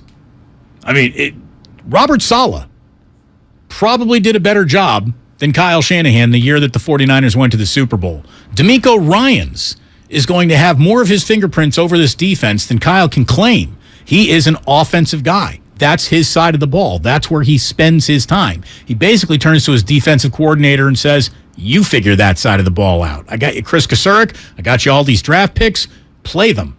Get success out of them because I gave them to you. But I'm not going to sit here and tell you how to run your defense. So Kyle's diminished. I mean, there's no other way to say it. And if the Niners let him go today, of course another NFL team would hire him immediately. I would then turn around and hire Sean Payton. That's the thing. One of the things that Kyle's always had in his sort of quiver of arrows that you could shoot about points, why you can't ever change the page from Kyle because there was no one better out there available. There is. Sean Payton. What if I told you it was... He's got a Super Bowl. Is he an upgrade? Let me just give you a scenario right now. Shanahan, Trey Lance, Jimmy Garoppolo, all 3 of them gone next year, replaced by Lamar Jackson and Sean Payton. Would you be interested in that? Wow. I mean, I gotta. You never even thought of that, right? I gotta put my arms around that one. I mean, I gotta see. I guess I'm a little bit of a doubter in Lamar because Lamar's best year was 3 years ago, and then 2 years ago he was worse, and then last year he was even worse than that. So I gotta kind of see him bounce back and see the running quarterback in year 4, 5, 6. I gotta see a little bit more there with Lamar, but I mean, it is interesting. He's a free agent, right? He's a free agent at the end of the year. They're going to do something with him. They're either going to sign. They haven't signed him yet in Baltimore. Kind of makes you wonder. But this thing could go a lot of different directions. It absolutely could. And I do think that there's a lot of people out there that are looking at Kyle Shanahan and they're saying, yeah, he's better than Chip Kelly. Yeah, he's better than Jim Tom Sula. Heck, he's more of an offensive mastermind than Jim Harbaugh. But is he a head coach? And if he's such an offensive mastermind, why does he got to run power belly dive to get 3 yards with his hand-selected future quarterback. Like, that's what I don't understand. It didn't seem so creative. How come this team stalls in the red zone as frequently as it does if an offensive genius is seriously, pulling the strings? How come every single time this team is running a play from inside the 5-yard line, it is 3 tight ends and Kyle Juszczyk? How come it's goal line formation by default and they're not spreading it out 5 across with only 5 yards to go for the end zone? I mean, there is no amount of Kyle Shanahan is coaching this team that has led to anything other than ultra-conservative style of football. And I'm not saying that's even a wrong thing, because conservative football is a lot of winning football. Play great defense, run the ball, dominate time of possession. It's complementary football. Yes. And I genuflect in the direction of all of those football truisms and cliches and, winning the line of scrimmage and all that stuff. It's all true. There's nothing about playing like that on its surface is wrong. But if that's all you got, like, you can't be a great musician if you only pluck one note. You just can't. And it feels like the 49ers have one note offensively that, if played correctly, might be enough of a note to strum through the entire season. But then you get into the postseason, and that's when the rest of people's playbooks start coming out. And it doesn't feel like Kyle does anything to really change what you would see in the postseason. As a matter of fact, he gets even more conservative. He'll run the ball even more in the postseason. Less chances to be dynamic or clever or creative appear for Kyle, I think, in the postseason. And maybe that's why he went about drafting Trey Lance, because he didn't want to play like that anymore. But here he is now, back to Jimmy Garoppolo. And as we were saying, Jimmy Garoppolo said something that, to me, you want to say you're looking too hard into a soundbite, Damon. You're trying to overinterpret what he's saying. Well, here is Jimmy Garoppolo, who was just talking about how play calling has not changed since he's been here. I guess it's kind of, in 17, I was learning the offense.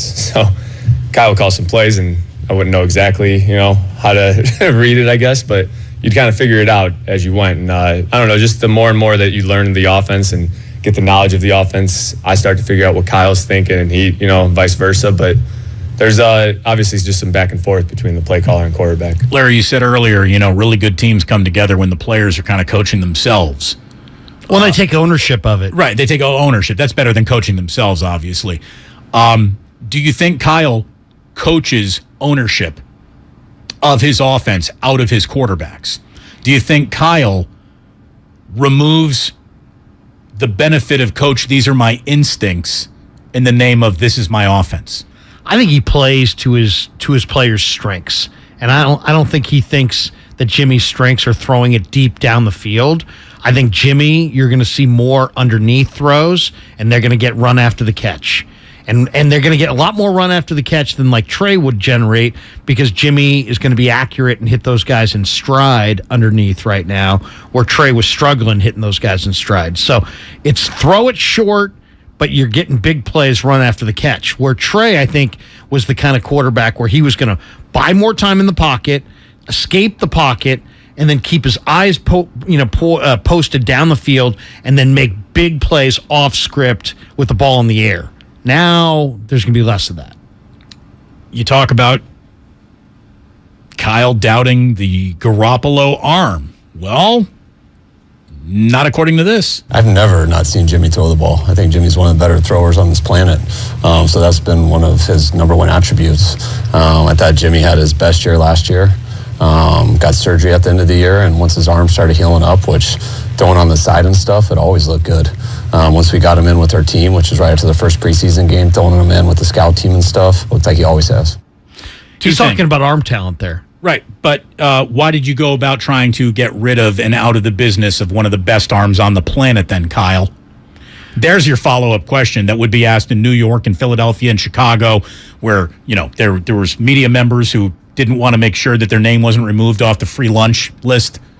This comes down to something that I'm sure Baldy has talked about, Greg Cosell has talked about, that we've seen it now for a number of years. Garoppolo is not a great late in the down thrower. If you take away his first read, if you take away his second read, if you make him hold on to the ball, he starts to get, happy feet in the pocket, and he starts to fling it. He does have great ability to without stepping into his throws, he can flick it. Quick release, and he can flick it, and he can flick it with some good velocity. So that's the arm talent. But what's undeniable is that you're not seeing a lot of production from the quarterback late in the down. You're not seeing him escape the pocket and find a guy after he's held the ball and broken down the defense for 5 seconds. Where other Russell Wilson does it at seemingly once a game when he plays the 49ers head-to-head. He breaks down the entire defense because he escapes contain, and he's got the ball for 7 seconds, and the defense is running for their lives. Jimmy was asked, do you want to throw the ball downfield more? I love that. Yeah, I mean, it's just, there's a lot of things that go with that, obviously. But, yeah, I love doing that stuff. In 17, there was a freedom where me, the receivers, tight ends, we had a good chemistry going. And I mean, when you get that with offensive skills in a quarterback, it makes for a tough offense. When I got here, there was a freedom. 6 years in, I have less freedom in this offense than when I showed up and I didn't quite know which way to do it yet. That's what it sounds like Jimmy Garoppolo is saying. Like, my instincts were coached out of me. My desire to make the play that I think I see has been muted by a coach who basically, he whipped the wild horse out of me. He broke me in terms of I'm not just going to run and let my mane all over the beach anymore. Like I'm now a show pony. I'm going to do whatever he says to do in the race. The assumption, though, is that Kyle Shanahan doesn't want to win because, Kyle Shanahan wants to win. So he's doing what he thinks is going to put Jimmy in the best position to succeed. Maybe that's all based on Kyle's reticence to throw it deep. Probably has a lot to do with, the number of times he's seen that game plan not work well. Look, there's an awful lot of in-the-moment revisionist history happening here. Kyle Shanahan, I can tell you, conclusively does not believe that Jimmy Garoppolo is one of the best arms on the planet. There's no way any head coach walks away from one of the best arms on the planet. So, that feels a little flowery based on the decisions that you've made in the past, Kyle. He's trying to say to everybody that that Garoppolo has arm talent, that he can flick it, and he throws a really good ball. Everyone in the NFL's got arm talent. But he's who's the weak-armed NFL quarterback? I'll wait. There. I'm not saying they've never existed, but right now in this league, who's the one guy where you're like rag arm? He's not out there. He's not out there. Yeah, you'd really have to hunt. Yeah, there are guys that don't have the Flacco. Right, arm. there are some guys who are not howitzers, right, but they're all cannons. Yeah. There's not a lot of weak arm guys. Why? Because if you can't make all the throws in the NFL, you typically don't get the gig. Here is Kyle asked what he thought Jimmy Garoppolo meant by saying, I had more freedom, implying now less freedom. You'd have to ask him what he meant by that. There was no difference in that game than every game, so you can ask him from that. It was probably just going in when the game plan's for someone else and just coming off and winging it and going with it. That's what I would guess, but sounds like it's a question for him. I guess Eric Branch, who was asking the question to Kyle Shanahan, basically said, look, he's talking about a freedom that he felt kind of no longer feels. Any comment on that, Kyle? No, I really don't know the quote that he said. I'm with Jimmy a lot, so nothing really surprises me. I get to talk to him every day. I hear your guys' huge interpretations of that quote. I can't interpret it. I interpret with my relationship with him every day, so just go ask him what he meant by it. Okay. Can you facilitate that? No, I'm not going to waste my time with that, but you can. I got some real stuff to do. All right, so he's got bigger things to do, and I will say this, the 49ers have someone who's employed as a media liaison, and that person is not Kyle Shanahan. I'm not going to put that on him. But look, I think there's a little arrogance right there. I think there's a lot of arrogance right there, to be totally honest with you, and I think that, him trying to say, I don't know how to interpret that, and everyone's trying to interpret it, I think it doesn't take much interpreting, doesn't take much tea leaf reading to listen to what Garoppolo was saying. When I first got here and I didn't know any better and I didn't really know what Kyle wanted, I played some of my best football and let my instincts and just talented athletes sort of make decisions for me. I'm not allowed to do that anymore. He told you right there what he thought. He said, I can't interpret it, and then he interpreted it. He really did. He said, I can't interpret that. And then he went on and basically said, well, maybe he came into a situation where the game plan was for somebody else. No, that's not it, Kyle. That's definitely not it. Well, That but is an easy, I'm pretending I can't interpret it. You're interpreting the vacuum of the moment, not the overall breadth of the statement. Let's just say this, Damon. Danny Gray was active this week. He's their deep threat. It makes sense that that with Gray active and with Trey in the lineup, that they were going to take more shots down the field. So that very well could have been part of the game plan. So when Trey went out and Jimmy comes in, they're still operating the game plan that they had worked on all week.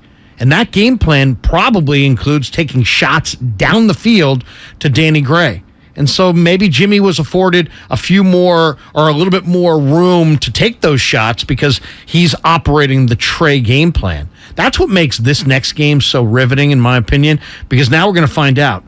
Are we going to see more of the downfield plan? Is Garoppolo going to take more shots? They still drafted Danny Gray. They picked up Ray McLeod. Those are your home run hitters. Are they going to try to stretch the field now with Jimmy? Or was that Trey's plan, and now everything's going to be underneath? Everything's going to be throw short and lean on run after the catch. I think that's going to be one of the things to watch for Sunday night. And one of the things we get to watch, which will make the Niners feel more like themselves, more of the 49er DNA is going to be out on that field. Not only Jimmy's return, but one of his favorite targets and his return as well. George Kittle is green light, ready to go in Denver. That's good news. Hey, diddle diddle, George Kittle up the middle. That is a really good play that was not available to no matter who the quarterback was the first 2 weeks. They are a better football team with that man playing football. Kittle, how's it feel to be back? Just had a breath of fresh air, honestly. It feels great to be back on the football field with the boys. I love our performance staff. They do a fantastic job getting us back together, but I'd be okay with not really seeing them for the rest of the season. Just really happy to be back out there, catching the football, actually getting to put pads on, hit people. It's fun. Larry, I asked Kyle Juszczyk whether or not Kittle was back wearing his Jimmy Garoppolo beefcake T-shirts. Right. He said not yet, but it's probably coming at some point.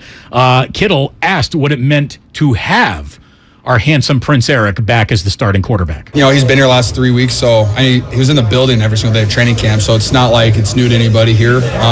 He's been around. He's been friendly to all the guys back then. And when we re-signed him or restructured, I guess, that was fun just to have him in the locker room because, everyone loves Jimmy. Everyone has appreciation for Jimmy, what he's done. I think we're just all thankful that, given the circumstances, which are just absolutely horrendous and terrible, and we love Trey and very excited to what Trey has to bring. I think we were all just thankful that we had Jimmy there who knows our offense, knows players in the huddle, and knows how to get the guys going. So I think we're just thankful that he's here, and also thankful that he has Jimmy's ready to roll, and you can feel that in the huddle, and you can appreciate that he's ready to go to work, and you feel that every day. I'm so sorry that he didn't bring up the squareness of his jaw. That's usually one of his go-to talking points about his quarterback's attributes. But no, there's no doubt those two guys playing together again should spell better than what we've seen so far offensive football from the 49ers, especially in the middle of the field. And we know that Kyle loves attack in the middle of the field. Yeah. And it's where Jimmy's most comfortable passing. Well, and the Niners now with the win last week, they're 7-9 in the 16 games that Kittle has missed. So they're under 500 when he's not out there. He's absolutely a key cog, and they're gonna use him. The thing about Kittle and Jimmy Ward is both these guys are so damn physical that they almost out-hit their bodies. And it's like it's not a coincidence that those two guys hit like trucks, and they're both not healthy to start this year. So that's, it's a great thing. We all love the woo-woo hit, but if it costs you games and it hurts your team, those are two really good football players, but they hit like trucks and they out-hit themselves. You talk about better when they're playing. When Jimmy doesn't start, Kyle Shanahan is 8-29. When Jimmy Garoppolo does start, Kyle Shanahan is 31-14. I mean, those are overwhelming numbers. They truly are. For all the it ain't perfect, everyone insists on Jimmy Garoppolo and Kyle Shanahan always, they're always dancing under the cloud of it ain't perfect. But that's a pretty damn good return on it ain't perfect. 31-14 together. Just so you know that maybe Garoppolo wasn't the only one sort of taking veiled shots at the conservative approach of Kyle Shanahan. George Kittle, with a twinkle in his eye, obviously, said, I remember one game I was on pace to establish a new tight end single game receiving record.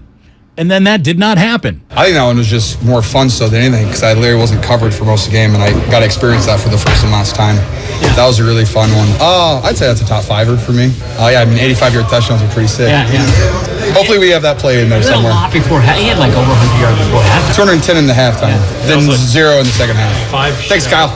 5 shy of the Thanks, record, Kyle. right? 4 shy, yeah. Didn't they try to force feed you a couple times, or? Once, and Kendrick Bourne ran the wrong route. Thanks, KB. Much love, man. There you go. So 10 targets in the first half, 0 in the second.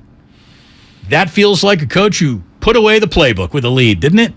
But then if Kyle's got a 10-point lead, you are running on first down, and I can promise you that. Yeah, he dials it way, way down. Except in the Super Bowl against the Patriots, where they just kept throwing. And that was Dan Quinn. Yeah, Dan Quinn, the defensive coordinator with the offensive play calls. But yeah, I mean, the 49, Kyle's game plan is run the ball, play action pass off of it. So I mean, shouldn't all game plans be that? I mean, that's the thing. Are you that much of a genius if that's your game plan? Because what high school football coach isn't running those 2 game plans? Yeah, but teams take shots down the field. Kyle doesn't want to take shots down the field as much, or at least with the personnel he hasn't taken those shots down the field. Does Danny Gray change that? I think he does. They didn't have a go-to guy last year. They didn't have a go pattern guy, a guy who takes the top off the defense, a guy who creates all the room. This organization, it was supposed to be Goodwin. And it was supposed to be Goodwin. He never was healthy enough, and unfortunately, Ted Ginn. If you want to go far enough back in the Harbaugh regime, you got to have a vertical threat. Otherwise, the safeties all play leaning forward. If you got a vertical threat, they're kind of in a bail position. Thank you for turning your hip right there. You like that? I'll flip the hips here. I'll do it for you if you want. Looking good. It's like lambada happening here in the studio. The forbidden dance with Larry Krueger. Go forward, or you get in the trail position. When we come on back here, some calls. We got a couple of people wanting to talk. One specifically to you, Larry. So we are going to come back, take your calls, and we're going to take a call from Brian Baldinger as we get into our third and final hour, our 5 o'clock hour, which is around the corner. When we come on back, it's with the longest commercial-free segment of the entire gosh darn day here on 95.7 The Game. Damon and Ratto with Larry Krueger in, brought to you by Fremont Bank, full-service banking, no compromises. Come into Friedman's Appliance in Pleasant Hill September 23rd through September 25th for their fall clearance sale event. Take advantage of factory direct prices, one-of-a-kind opportunities, special pricing on floor models, and convenient financing. And save on new appliances from trusted brands like Miele, Bosch, Electrolux, LG, and Maytag. Visit Friedman's Appliance in Pleasant Hill for their fall clearance sale event, September 23rd through September 25th, for the best time to save on new appliances for your home. Your most valuable asset is your time. So why should buying a car eat up your whole day? At BMW of Fairfield, we value your time as much as you do. So once you've decided on your next car and how you want to buy it, we'll have you behind the wheel of your ultimate driving machine and on your way home within 1 hour. There is a better way. Experience it for yourself at BMW of Fairfield. One price, one person, 1 hour. Hey, Becky, what about this beat for your next song? It's cool, but I'm into faster stuff lately. Like Xfinity that gives me beyond gig speeds. Got it. What about this then? It sounds powerful, just like Xfinity. Because its supersonic Wi-Fi has 3 times the bandwidth, you can connect hundreds of devices at once. That's what I call power. Unbeatable internet from Xfinity. Made to do anything so you can do anything. Get the Xfinity Supersonic Bundle with unlimited gig speed internet, Wi-Fi equipment included, and a free 4K streaming box. All for $50 a month with a 2-year internet rate guarantee and no annual contract when you add Xfinity Mobile with unlimited data at regular rates. Go to Xfinity.com/gig, call 1-800-XFINITY, or visit a store today. Limited time offer. Restrictions apply. Requires paperless billing and autopay. New gigabit extra internet customers only. Taxes and fees extra and subject to change. Xfinity Mobile requires post-pay Xfinity internet. Reduced speeds after 20 gigabytes wireless usage. After 24 months, regular rates apply. Requires compatible Xfinity gateway. Ever since I got the new Galaxy Z Flip 4, I've been learning all these new tricks with my dog Finn. Like how to take the best selfies at the park. I just set my phone down, put it in flex mode, and capture hands-free pics from multiple angles. Aww. Or how to capture our training sessions for his followers. I simply wave my hand to start recording video. Good boy! Plus, the Z Flip 4 is compact and fits perfectly in my pocket. Oh, wow. Visit Samsung.com today to get the new Galaxy Z Flip 4. If you own a business, this has been a bumpy ride. From pandemic to inflation, I'm sure you could use a break. If your business has 5 or more employees and survived COVID, you might be eligible to receive a payroll tax refund of up to $26,000 per employee. The challenge is getting your hands on it. Hi, I'm Howard Mackler, and that's why I founded GetRefunds.com to cut through the red tape and get you the money. The team of tax attorneys we have put together are highly trained in this little-known payroll tax refund program. We do all the work, charge not a dime up front, and simply share a percentage of the cash that we get for you. Businesses of all types can qualify, including those that took PPP, nonprofits, and even those that had increases in sales. We have helped return over $1 billion to businesses, and we can help you too. Just go to getrefunds.com/sports, click on Qualify Me, and answer a few questions. This payroll tax refund is only available for a limited period of time. Don't lose out on up to $26,000 per employee. Go to getrefunds.com/sports. That's getrefunds.com/sports. Do you think all premium fuels are the same? Well, your engine doesn't. Shell V-Power Nitro Plus helps keep your engine running like new because it's engineered to defend against 4 main engine threats: gunk, wear, corrosion, and friction. So next time, choose Shell's most advanced fuel ever. It's fuel for thought. In engines that continuously use Shell V-Power Nitro Plus premium gasoline. At Right Way Garage Doors, we consider what we do inspired craftsmanship. We see our craftsmen as artists using wood, glass, and metal as their brushes. Your home is their canvas. Their work inspired by the vision you have for your home's first impression. Right Way Garage Doors has been delivering the highest quality work with the right value and the right customer experience for 42 years. So when inspiration strikes, our design pros are there to help bring your vision to life the right way. Schedule your mobile showroom visit today at rwgaragestores.com. Are you curious about who offers the best deals on top-rated Samsung, LG, and Sony TVs? The answer is surprising. It's not online, and it's not the warehouse clubs. The best deals on top-rated TVs are at Video Only. Don't believe it? Then check out the trade-in deals at Video Only. How about $500 for your old TV? Try doing that online. Before you buy that new TV, drop into Video Only. If you don't, you'll be sorry. Wendy's new French toast sticks are so delicious, some are saying that they're better than their mom's breakfast. Excuse me, did you just say Wendy's new French toast sticks are better than my breakfast? Mom, is that you? Answer the question. I said some people are saying that because they're so crispy on the outside and fluffy on the inside and perfect in every way. Uh-huh. And what do you think? I think it's time to tell people to choose wisely. Choose Wendy's new sweet and crispy home-style French toast sticks. That's still not an answer. At participating U.S. Wendy's during breakfast hours. Hurry into the Energy Savings Event at Lowe's. Save energy and save money on select major appliances, including Whirlpool energy-efficient appliances. You can also use less water with WaterSense bathroom faucets, starting at just $19.98. Plus, find other great energy-saving items throughout the store and check your eligibility for rebates in your area to save even more. Don't miss the Energy Savings Event at Lowe's. Selection varies by location. Exclusions apply. Visit Lowe's.com for details. Valid through 9/28.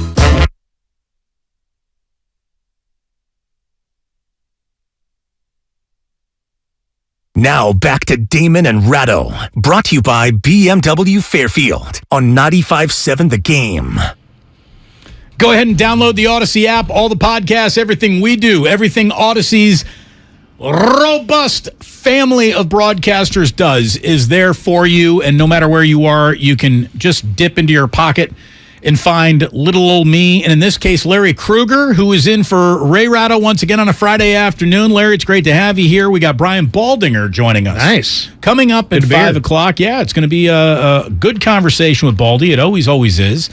We had Tim Kawakami on just the other day. Nice. And when he is walking around the 49ers locker room, the one feeling that he said, no one's saying anything bad about Trey Lance. As a matter of fact, everyone is projecting all the proper Trey Lance forward-thinking things. Like, it's a shame what happened. We still support him. He's still our guy. He's still our quarterback.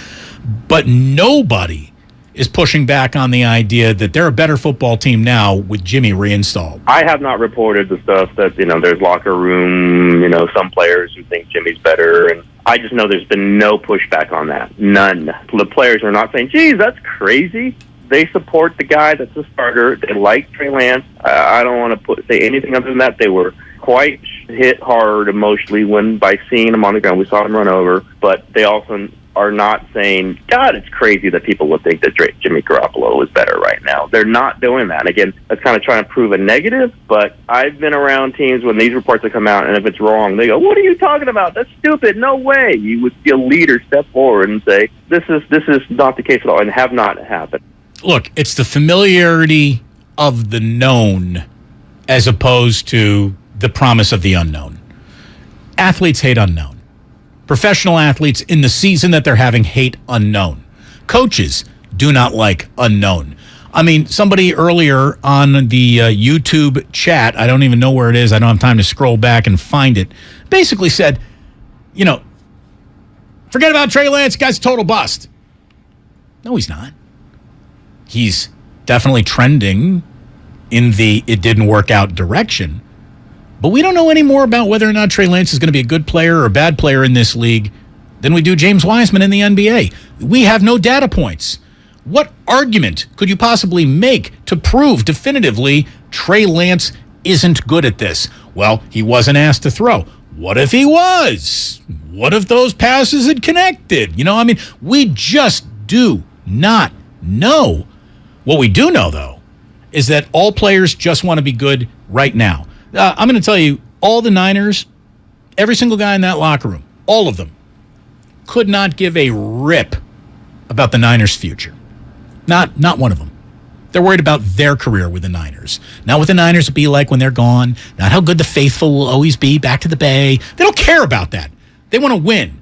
They want the best player to get them into the win column, and it doesn't matter where that guy comes from. And that's all they want. That's all they want. They're not interested in projects. They're not interested in new ideas. They're interested in playing with who they know and what they know, and that is obviously Jimmy. I mean, we got to think about what we're talking about here, though. We're talking about the most raw quarterback that has come out of the first round of the draft in the last 4 decades compared to a quarterback that was good enough to play in the NFC Championship game last year. So should Trey Lance be better than Jimmy Garoppolo right now? I don't think so. I think. Why did Kyle think so? It would be miraculous. Why did Kyle think so?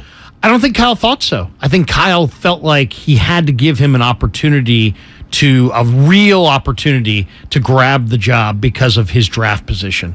And I think Kyle also believes that long term that Trey has the talent and the upside potential to, if he fulfills it, to reach a level of quarterback play that Garoppolo to this date has not reached. But the idea that Trey would come in after having played 21 starts since high school, 17 at North Dakota State, and then whatever he's done so far here, compared to Garoppolo, who's 30 and has made 53 career starts, played a full collegiate career. The idea that Trey, in his infancy, would immediately be an upgrade in the present over Jimmy. I think if you gave Kyle Shanahan truth serum, he would tell you that he didn't expect that. He couldn't have. He couldn't have.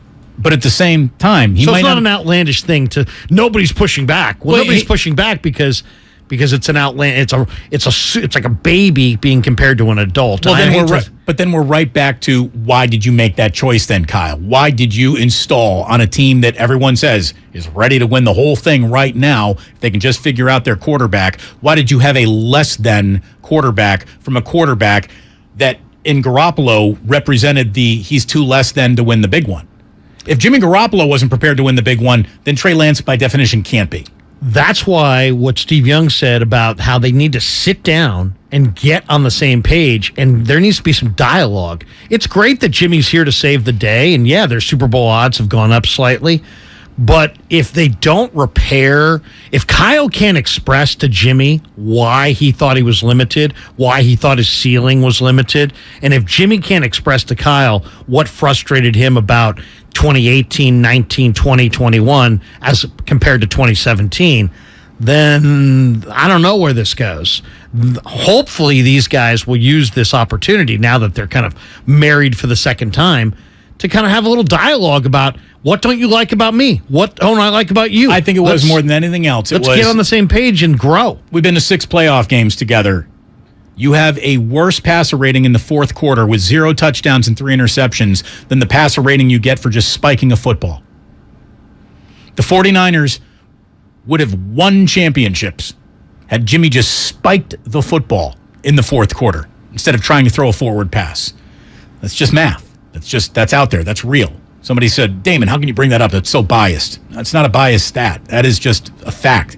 Jimmy in fourth quarters of playoff games, I think, is where Kyle's confidence died in him. I hear you, but Damon, is the fact that in the final 2 drives of last year's NFC Championship game that the 49ers could not get one freaking first down, is that all on Garoppolo? Not all on him, or is it on the guy blocking Von Miller?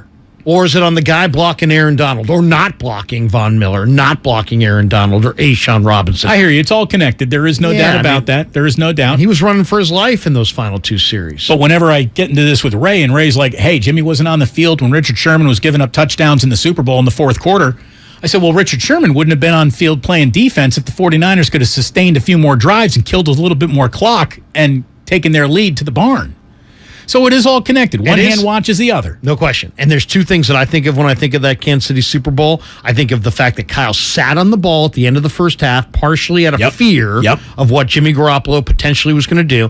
And then everybody talks endlessly about that game and the missed pass up top to the receiver at the end, Emmanuel Sanders. Nobody talks at all about that horrendous first half pick that Jimmy threw when Chris Jones was literally face mask to face mask, and he's falling back and he's leaning towards the sidelines, and he just floats a duck to the sidelines, and it was easily picked off. That pass cannot be thrown in a preseason game, let alone first half of the Super Bowl, and Kyle experienced it. I'm sure feels probably the same way. Let's take some calls before Brian Baldinger calls in around 5 o'clock. This is Robert in Concord. Robert, you're on 95.7 The Game. What do you got? Good afternoon, guys. Love your guys' show. Just really quickly, back to the injury of Trey Lance. I was disappointed and upset with the call, but I think also if we go back memory lane, we remember Steve Mariucci against the Buccaneers in '98 when they had a reverse play with Rice. Everybody was upset with Mariucci because Rice was hurt. Off that play for the rest of the season, he was lost. I think he came back against the Broncos, but that's just one thing. I think that happens in football. It's unfortunate. But to Kyle and what you gentlemen have been saying, I think you hit it right on the point. There's an arrogance that is needed to be a head coach and football player, it seems like, but the narcissism is another thing. I think there's a bit of narcissist and juvenile answers that come from Kyle Shanahan at times. And I really think that there's a complexity to his Denny's menu-looking grand slam of a play sheet that is just too complex at time, and I think he just gets overwhelmed by that, in my opinion. Hopefully, I'd like him to get into that play sheet that he's got in front of him. It's like he doesn't get more than 20 plays into the damn thing the entire game. He's got 75 different plays on there. Start at 75 and work backwards for a change. 2 things on what you just said, just to jump in real quick. One, the Rice call that you're talking about, that was a penalty on Warren Sapp. He face masked Rice. That's what was so dirty about that play, is that Rice tore up his knee, but he was being grabbed by the face mask by a defensive lineman as he was running. And so that's what compiled that. I didn't blame Mariucci for that. I blamed Sapp more than anything for an illegal play. As far as Kyle, I mean, here's the thing about this that's so hard, is that coaches spend hours and hours and hours, and the layers of complexity are just ridiculous. And then to sit there and have somebody who did not spend 1/1000th of the time that you spent and doesn't know anything compared to what you know, to question you is probably freaking galling.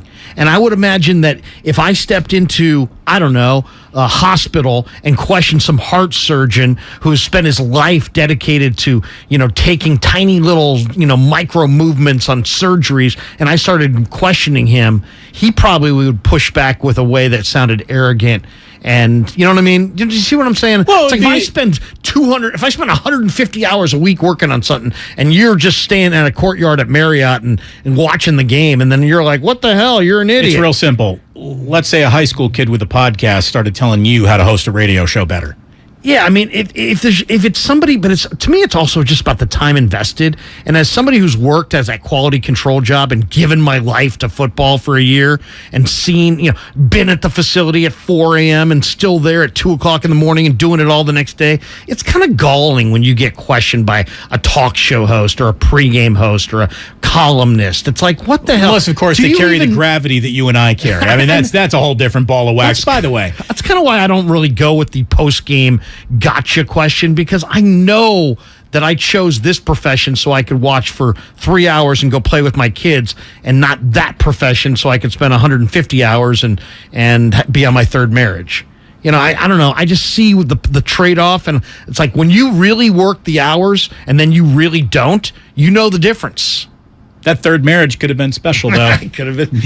You might have really liked her. Seriously. And on that note, welcome, boys and girls, children of all ages, to your 5 o'clock hour on a Friday afternoon.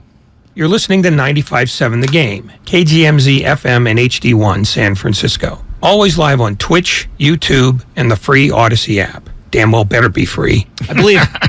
I believe Brian Baldinger is working on no marriages, which is why he's one of the most tan and happy guys you will ever see talking about football, certainly in the offseason. He's good enough to join us from his perch. Well, we'll find out where he's going this week. I don't even know.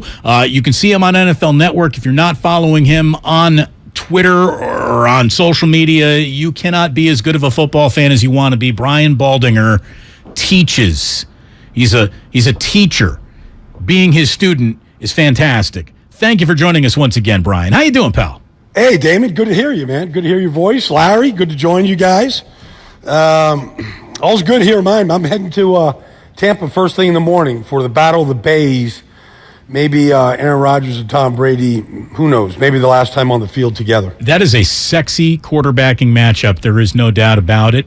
Two first-ballot Hall of Famers are going to be going at it, and we'll talk about that.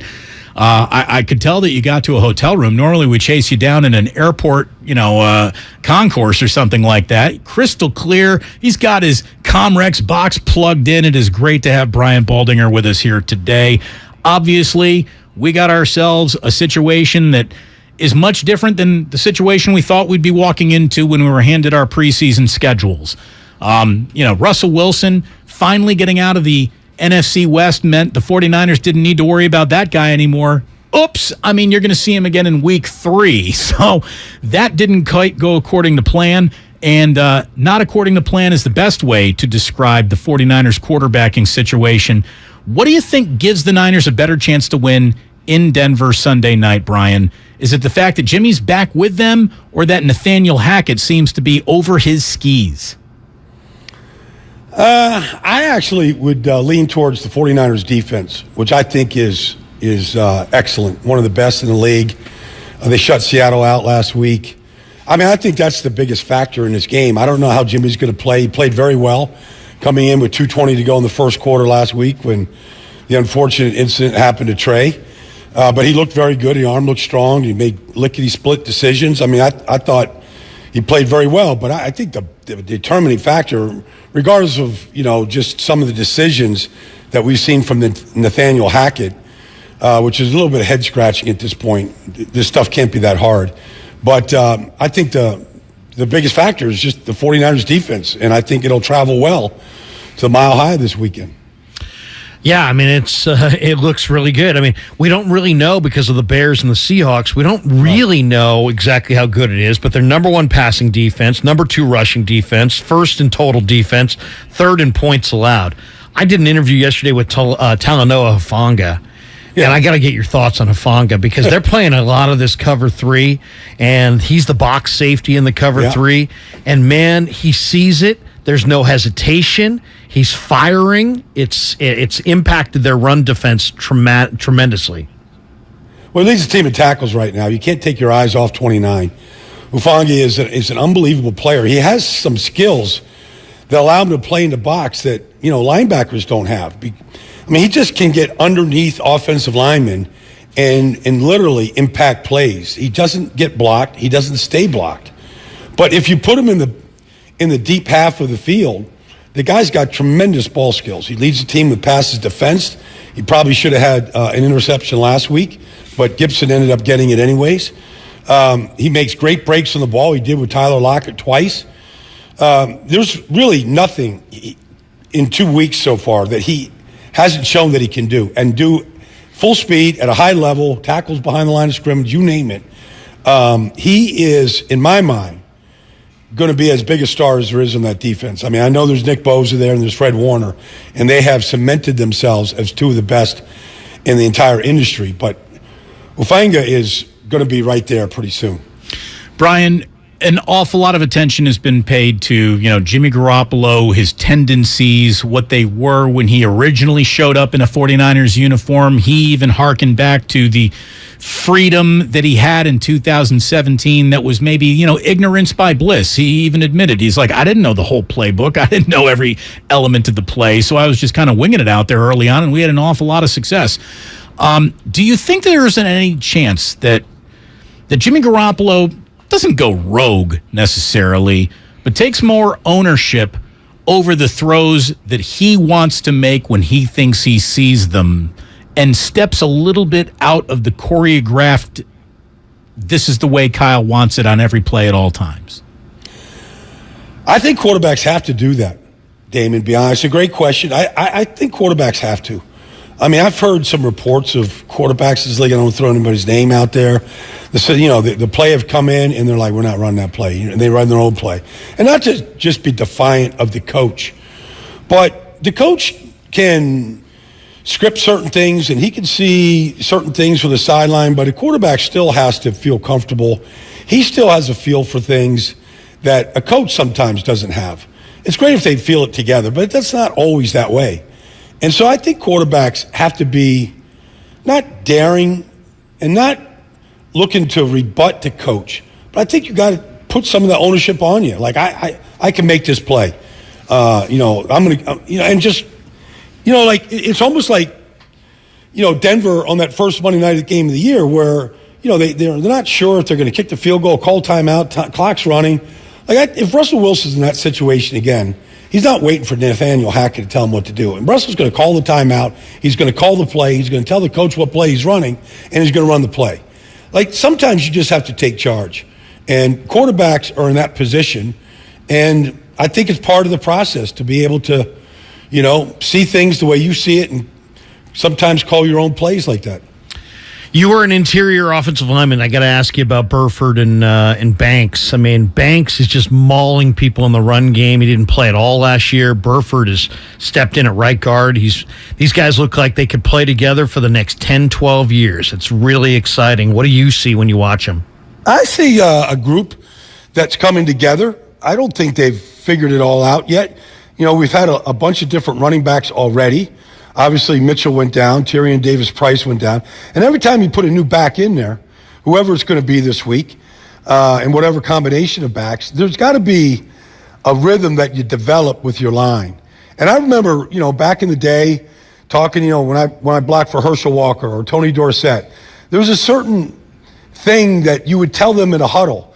Like if, we're going to full block this play. I know it's not the way we drew it up and the way we practice it, but it's better to get to the Mike linebacker this way. Sometimes you just got to play through these things. It's not the easiest offense to learn because it is very, very specific in landmarks and where you got to be. And when you are in those places, things do blossom pretty quickly. But there is a feeling out process on some of these things, especially when you start getting to the second level. And I just think they're in that phase right now. And so I expect him to be good. Banks has got tremendous size. He's got power. We got to see what Burford is. I don't really know yet what he is. I don't know how well he runs.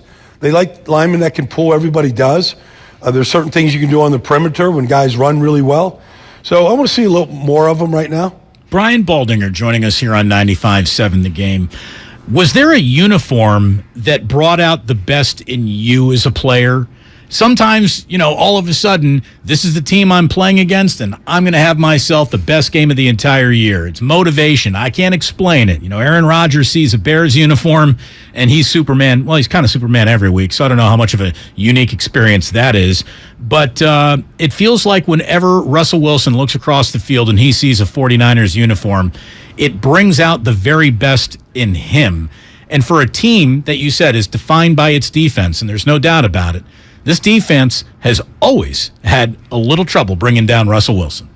Yeah, well, I don't know what, Russell Wilson, I think, ran the ball one time last week, in a struggle against Houston. I mean, he's not run the ball like the way we have seen it. Now, doesn't mean he won't do that Sunday night, and take off with it. He's had his share of successes just playing Houdini back there. He's still, there's a struggle going on there. I mean, he's got Cortland Sutton that I think he can really get the ball to, that he really trusts, but I don't know. Jerry Jeudy got hurt last week. The running backs are really good. Both of them are really good. Javonte is excellent. And he'll throw it to those guys. I'm not sure how much faith he has in some of the guys that are on that team right now. I think he's still learning them. They haven't been good in the red zone. He's always been an excellent red zone quarterback. One of the reasons why I think Russell has been good against San Francisco is not only do you play him twice a year, and in one season a couple of years ago they played 3 times, not only do you see him twice, but every one of your cut-ups, you're seeing the 49ers. If you're getting ready, back in the day when they're getting ready for the Cardinals, they're getting ready for the Rams, they had the 49ers on, and they're studying their defense. And so you're always looking at that team in your division constantly. And so just their tendencies, even if you're not studying them, you're seeing them. And so you just get this familiarity with certain teams and what they're going to do and when they're going to do it and how they get their fifth man, into the rush. And when they do that, where's the hole in the defense because they're rushing 5. Like, Russell's smart like that. The 49ers appear to have 2 starting caliber defensive lines. I mean, and Coach Eric goes with his wide 9. And heck, I talked to Hassan Ridgeway yesterday. He's like, man, Coach Eric's one of the reasons I'm here. Where do you put the Niner defensive line, which is so deep and talented? Obviously, Bosa's the star. Where do you put it against the best lines in pro football right now? They're at the very top right now because of the depth that they have. And, you could throw Drake Jackson in there in the second group. And, you saw Kevin Givens might have played the best game he's played as a 49er. He just keeps getting better. You saw it, as a free agent rookie coming out of Penn State, but his ability to just get off blocks and fly around on the other side of the line of scrimmage is uncanny. Ridgeway's been a good player. He's a big body. He was in Philadelphia here. I saw him a bunch. He's bounced around, but it seems like when these guys, Kerry Hyder, when they get around, this guy's a guru in San Francisco, and they cut good players, in training camp. They had 12 that could play, and they probably have 10 on the roster right now, and I don't know how many they'll dress. I've seen them dress as many as 10, game day, just to make sure that they're rotating those guys through, keeping them fresh, so that, you get to the fourth quarter, Bosa's got a bunch in the tank to go take down quarterbacks. So it's a strong group, and there's really nothing that they're not good at right now. The Niners, Baldy, are getting an awful lot of their DNA back just by having George Kittle dress up and play football for the first time this year. The difference that he makes in Denver, bigger in the passing game, bigger in the running game, or is that the beauty of Kittle? He's vital to both. Yeah, he's vital to both. There's very few guys that can block the edge of the strong side running game the way George Kittle can. And him and Juice are so good together in combination when they're in a 2-back set. And how they sort of attack the edge. When George is at the line of scrimmage, there's just a 2-man game they can play, just cleaning up something if there's any leakage. They play really well together. But what we haven't seen is just, what Kittle can do after the catch. And you can take that 5-yard shallow cross and you can turn it into 40 on any given play. And so I think you have a chance. And it's not a thing against Ross Dwelly. He had a big play last week, or anybody else, Charlie Warner.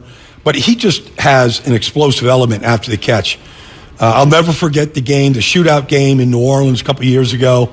And, whoever had the ball last, which was the 49ers, they scored. And, he caught an out on the sideline and just refused to go down, refused to be tackled, and went for 40-something yards and, led to a winning score. Like, he just has that ability to just refuse to be tackled. And it's just kind of rare to see. This is a game. Fire alarm in the hotel just went off, by the way. Yeah, exactly. This is a game where we're going to see the Niners' old run stuffer, DJ Jones, in Denver going against them, and Javon Kinlaw and Eric Armstead. Armstead's questionable, but they're obviously trying to plug the middle against Javonte Williams and Melvin Gordon.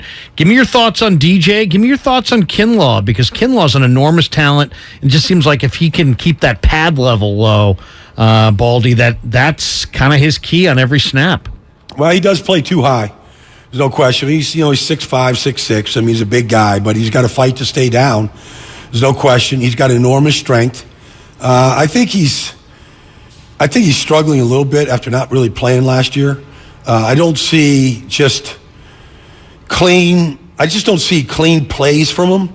I think he tries to wrestle too much, and I think there's just ways to get off your blocks quicker. So I think there's some technique things that he's still working at.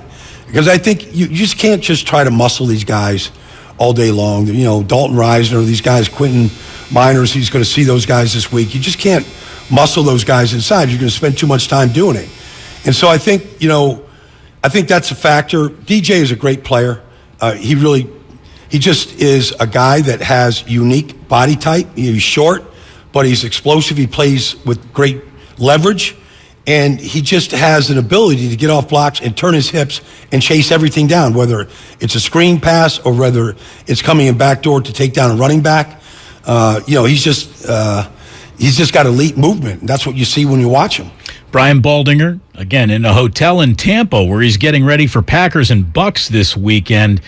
And I don't even necessarily want to get into the skin and bones of the game, but your relationships with both Aaron Rodgers and Tom Brady, how much have you been able to cultivate a relationship with either one of these guys? Because I know you prowl the field pregame, you talk to everybody in this league. Who do you have an easier time having a chit chat with, whether it be football or bigger things? Well, I could talk to both, but really both of them now really don't even come out of the locker room until the team comes out. They don't come out and do the pregame warm-up that a lot of quarterbacks do. I haven't seen Tom Brady out for a long time. I haven't seen Aaron Rodgers in years come out before the game. I feel like they come out there and get their warm-up in with the team, but they don't come out there and throw, the route tree with the receivers like Russell Wilson would be doing Sunday night or the way Jimmy Garoppolo will do. They kind of stay away from that. And part of it, I think, is just the attention they get when they're down there, and they just don't want to be – I think they're just totally into their folks. Now, if they're down there on Sunday, I'm going to definitely get your ear a little bit about some things because I'm not sure who Brady's going to throw to on Sunday. Just about every one of his key receivers is hurt right now. Or suspended, right? Or suspended, one or the other. So, I'm kind of curious what he's thinking about right now going into that game. They might just let their defense just go play lights out defense like they've been as good as anybody in the league right now to start the season. There are two fascinating games in the state of Florida, Bills and Dolphins. I mean, this might be the best team in the NFL against a team that is officially ascending. The arrow's pointed up on Miami. That is a battle of 2-0 that feels very significant. Yeah, I was in Baltimore last week for that Dolphin comeback, and I just nicknamed them the Blur Brothers. When you're looking at Tyreek Hill and Jalen Waddle and what they did and what they have been doing, the Buffalo Bills are going to line up two rookie corners against those guys. They're going to line up Christian Benford, a 6th-round pick out of Villanova, who's been starting for me, and Kaiir Elam, who was the 1st-round pick and hadn't started yet. They're going to line up against those guys.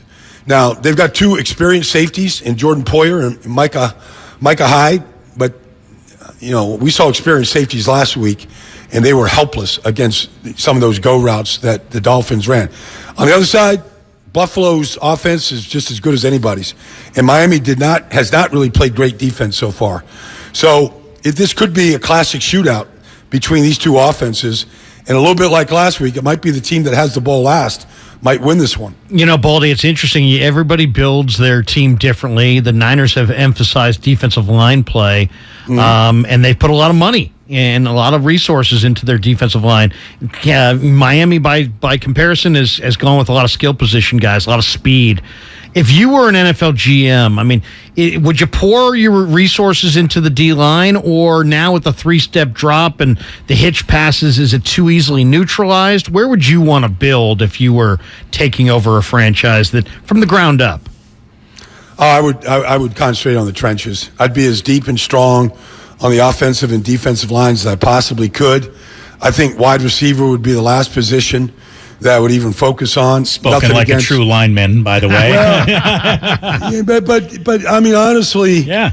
I mean, like, look, Stephon Diggs and Devontae Adams, these guys make a difference. But when you are trying to get through a season and protect your quarterback and get to the quarterback, that's done with your offensive line and defensive lines. And Green Bay has done a really good job of cultivating offensive linemen. They play a lot of young guys. They played a lot of guys last year.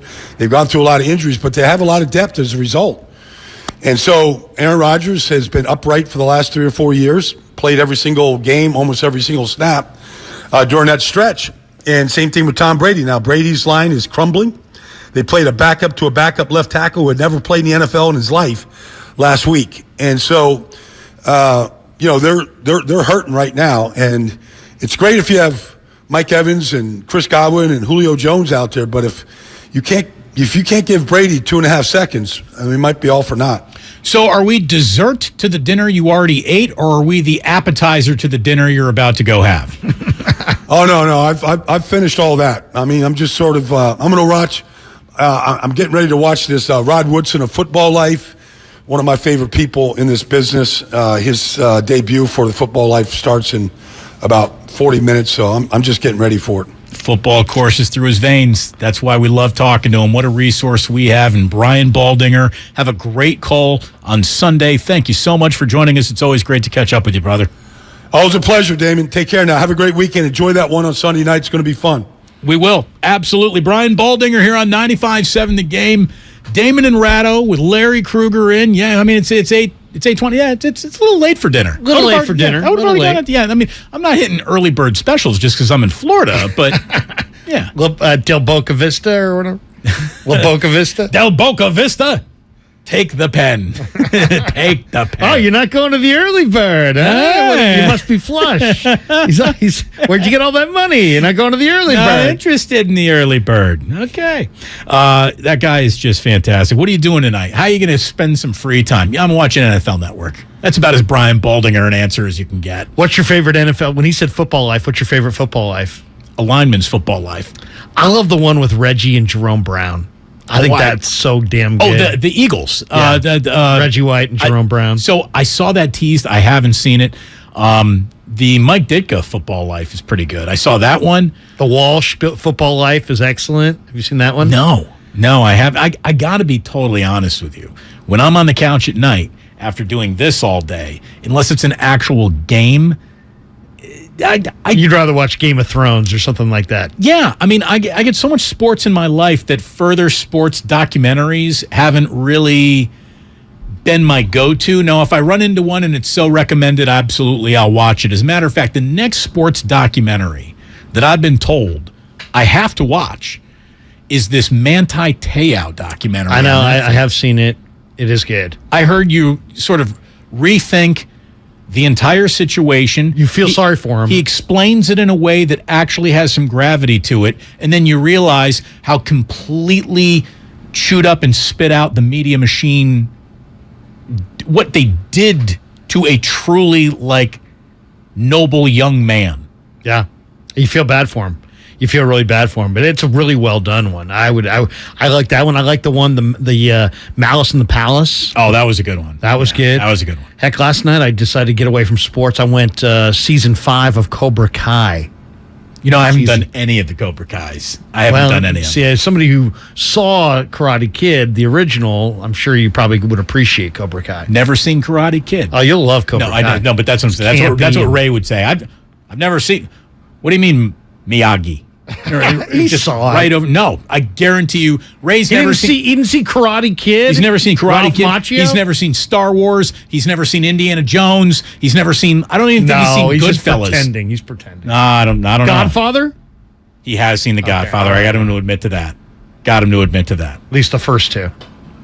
Nobody cared about the third one. The third Godfather doesn't exist. It's a trick question. You just pretend it's like not there. Caddyshack 2. You just pretend it's not part of the conversation. Anchorman 2. That was terrible. It is as bad of a movie as ever been produced with a good, funny cast. Like Anchorman 2? Yes. Oh, how you can take those 5 characters and get nothing out of them for an hour and a half feature-length film is... really that's where the art in that movie might really lie. Like, how did they blow it this bad? Seriously. I want to talk, since we're a little movie theme right now, the big, they're basically every single superhero movie is the same movie. The only thing that changes is the villain and the costume the superhero is wearing. But basically every single superhero movie follows the same arc. And I'm not criticizing it, but let's just admit what's what. I mean, it's like every James Bond movie. Right. Same formula, rinse, wash, repeat. It's part of the charm, I think. We changed the James Bond car, we changed the gun that he's using, and then we go ahead and we change the villain. And there you go, new James Bond movie. And the love interest. Right. Here's some new locations. Here's some new girls to ogle at. James Bond, everybody. Octopussy. Right, and they're about to change. Yes, they're about to change James Bonds once again, and you're going to get a gentler, kinder, more politically correct James Bond, which will mean the entire series is over and you'll be unwatchable. Anyway, you watch that one. Let me know how it finishes. Yeah, I want to talk about how the new trend is now the multiverse. Because that's the thing. They're like, well, we got these 3 Spider-Men, so what if we put all the Spider-Men that we have in the same movie? And there you go. Kids are going to love it. I want to talk about Jimmy G and the multiverse that is centered on Kyle Shanahan actually wanting Jimmy Garoppolo as his quarterback. Never second-guessing him, never doubting his abilities, thinking, hey, I've had a stunning amount of regular season success with this guy. And playoff games, by definition, are very, very difficult to win. And I'm not going to hold these losses against Garoppolo. I'm not going to hold his injuries against him either. Jimmy is my quarterback. The revisionist history, Larry, of what the 49ers may have looked like if they had just sat on Jimmy and drafted around him with picks that never became the picks they traded for Trey Lance. Oh, it's something else. Jamar Chase, Justin Jefferson. At 12 of the 2021 draft, the Cowboys took Micah Parsons, who's on his way to an NFL Defensive Player of the Year award for sure in his contract. The guy's an absolute beast. They traded assets, obviously, to move up in 2021. Let's say that they traded assets to move up in that draft, too. That, like you said, it could have been Kyle Pitts or Jamar Chase or a defensive back that you're going to see on Sunday, Patrick Surtain. That guy can play. Yeah.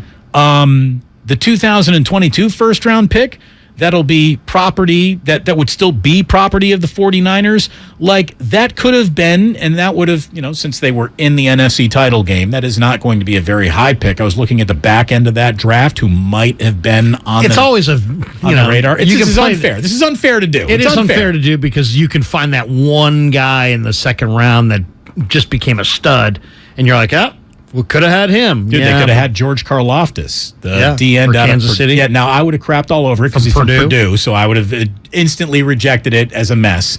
But he can play. And then, of course, you would have next year's first rounder, which the Niners do not have. Right. And amazing, I'll say this for Lynch, though, for not having a first-round pick. He has a 14, if you can't count the practice squad and the roster, I think he's got 13 or 14 rookies that have made it on the 49er team. So it was a bonanza draft, despite the fact they had no number 1 and Drake Jackson was their first pick in round 2. So it was actually really good. They did a good job without having a number 1, but you're right. It would have been nice to have that number 1. And here's the thing. The scrutiny on number 1 is always unfair. And people stop evaluating the draft based on, Solomon Thomas, right? They blew it. Can't draft. There is no exact science. No exact science when it comes to drafting players. But, man, if this team had just remained committed to Jimmy Garoppolo as opposed to gotten out of the business of Jimmy to get into the business of someone else, only to find themselves still in the business of Jimmy Garoppolo, it really is one of the odder things we've covered since we've been covering this team. There's never been a sequence of decisions that have brought a team to the circumstances that the 49ers find themselves in right now. And again, I was going over this with Ray a little bit. We talked about this earlier in the show. It's like the chain of dominoes and how nothing but dumb luck has Jimmy Garoppolo still with the 49ers. And this is where it gets really odd for Kyle, because even in success, he looks a little diminished as a decision maker, as a general manager. This, no matter how it goes from here, it's not what he drew up. Exactly. No, and he can't sit there in the winner's circle and say, "Look what I did." What he did was, I guess he could, but right. But it's not like, "Hey, this was our master plan." Right. No, it wasn't. What he did was kick Jimmy Garoppolo out of the winner's circle. That's what he did. So if he finds Jimmy in the middle of his winner's circle, it'll be like, thank God this guy just reappeared here, because it really wasn't up to me. And I've already run this line past you. The Texans deciding they like Davis Mills has more to do with Jimmy Garoppolo still being a 49er than Kyle Shanahan's decisions do. Because otherwise they were a primo landing spot for Jimmy in a trade. The Panthers trading for Baker Mayfield. The Browns thinking Jacoby Brissett can do it. Seattle deciding, we're just going to tank and go with Geno Smith when it's all said and done. All of those decisions could be the front office. Washington winner deciding they wanted Wentz. And look at it this way. Washington was the place that I think most people thought he was going. Well, I'm glad you brought that up, because here's the one thing that Ray even was like, that's interesting that you came up with that. And Ray hates giving compliments, especially to me. He complimented you. Sort of. If the Falcons don't blow the Super Bowl, Kyle's still there. I don't know if Kyle is still there, because he was just an offensive coordinator, and he would have absolutely been elevated to a head coach coming off of that Super Bowl and the offensive season that the Falcons had that year. It's one of the great offenses of all time. They were incredible. They led I think they set the record, Damon, for yards on first down. They got like 8.5 yards per first down. They were, on average, sitting at like 2nd and 1. They averaged 7 yards per play over the course of the entire season. Wow. I mean, they were special. Yeah. They had one of the top 10 all-time point totals in NFL history. Matt Ryan put up a stat line that only like Tom Brady and Aaron Rodgers have ever been able to say, we did this too. He was special. If the Falcons don't blow that Super Bowl, Matt Ryan is a Falcon for life. They're not trading him to Indianapolis because Indianapolis is looking to trade for a quarterback because they got out of the Carson Wentz business, and then Washington gets into the Carson Wentz business. You can say it's you blame Kyle incorrectly for that Super Bowl defeat, 28-3. The huge comeback by the you Patriots. can't blame the head coach. No. But I'm saying blame Kyle all you want. Had that not happened, Jimmy Garoppolo is not in San Francisco. It's the truth. Because Matt Ryan doesn't vacate the premises, and quarterbacks aren't moving down the line like dominoes. And now Carson Wentz is out because Ryan's in Indianapolis. It's crazy how all of this is connected. All of it can be traced back really to the first Super Bowl that people unfairly say Kyle blew. And by Kyle blowing unfairly that Super Bowl, the Niners might be in better position to win this Super Bowl than ever before. It's nuts. Yeah. The Falcons have not had as good an offensive coach as Kyle since Kyle left. They went to Sarkisian, right? Right. He didn't do it. I mean, they have tried. They would die for Kyle Shanahan as an offensive coordinator. I wonder if that's not a better role for Kyle to play. I mean, here's the thing. If I'm Jed York, I think at the end of this year, no matter how it ends, I'm going up to Kyle and I'm saying, look, we're gonna actually give you a raise, but you're no longer the general manager. I think Kyle, and you can. Well, he's not the general manager. Oh, he's 1,000% the general manager. But he's not. I mean, he's not. He doesn't have the title. I mean, John Lynch is a Hall of Famer. John Lynch is pretty damn respected. I don't know that we can just gloss over Lynch just because Kyle came first and Kyle hired him. John still has a lot of say. All the buck. Every decision stops with Kyle. There's not a single decision that John Lynch can say, we're not doing that, Kyle. We're doing it my way. Not one. Not one. We don't even know that. I mean, we don't know exactly how the Trey Lance thing came down. For all we know, Kyle didn't want Trey Lance and just had looked at his swings and misses on offensive players and acquiesced to a feeling in the room that could have been led by Lynch. We really don't know. There's lots of things we really don't know about who pounded the table for what prospect. What we do know is that Kyle Shanahan, according to many of the reports coming out after all these different drafts, wanted to trade up for Joe Williams, wanted Dante Pettis, wanted Jalen Hurd, wanted C.J. Beathard, wanted a number of offensive players that have been busts. Kirk Cousins. Not a bust, but, wanted to go towards Kirk Cousins and avoid handicapping the Mahomes-Watson draft. So we do have examples, I think, where what you said before, which was Jed should strip Kyle of final say of personnel. I could see where that would be a wise decision, because I think we have some evidence now, a few years in, that Kyle, if didn't handpick these guys, at least pushed for a number of these offensive players that, haven't worked out. The only job in football that could consume as many hours as a head coach would be that of a general manager. How you can wear both hats and perform both jobs to the state-of-the-art demands that this league has on both of those jobs, I think it's an unfair ask. I understand why you would want to accumulate that level of power, but we are enough years into this experiment where it is conclusive that power has not benefited the 49ers all the way to a sixth Lombardi trophy. And if that's the only goal, how much better would the Niners be if Kyle Shanahan were just concentrating on this football team? He wasn't having to grind tape of college games or have decisions of let me look at this week's waiver wire. And I understand that that's what John does, and then John walks up to Kyle and says, hey, here's this week's list of ideas. But how great would it be if all of that just happened without Kyle even thinking about it, because he was drawing up plays on the back of a napkin 24 hours a day, 7 days a week, thinking nothing other than, how do I get first downs and touchdowns? I've thought about this a lot. And also, because when all he thought about was first downs and touchdowns and how do I get it, the Atlanta Falcons had one of the great offenses in the history of football. Yeah, and it's undeniable. But then who do you credit? Raheem Mostert, undrafted free agent. Kendrick Bourne, undrafted free agent.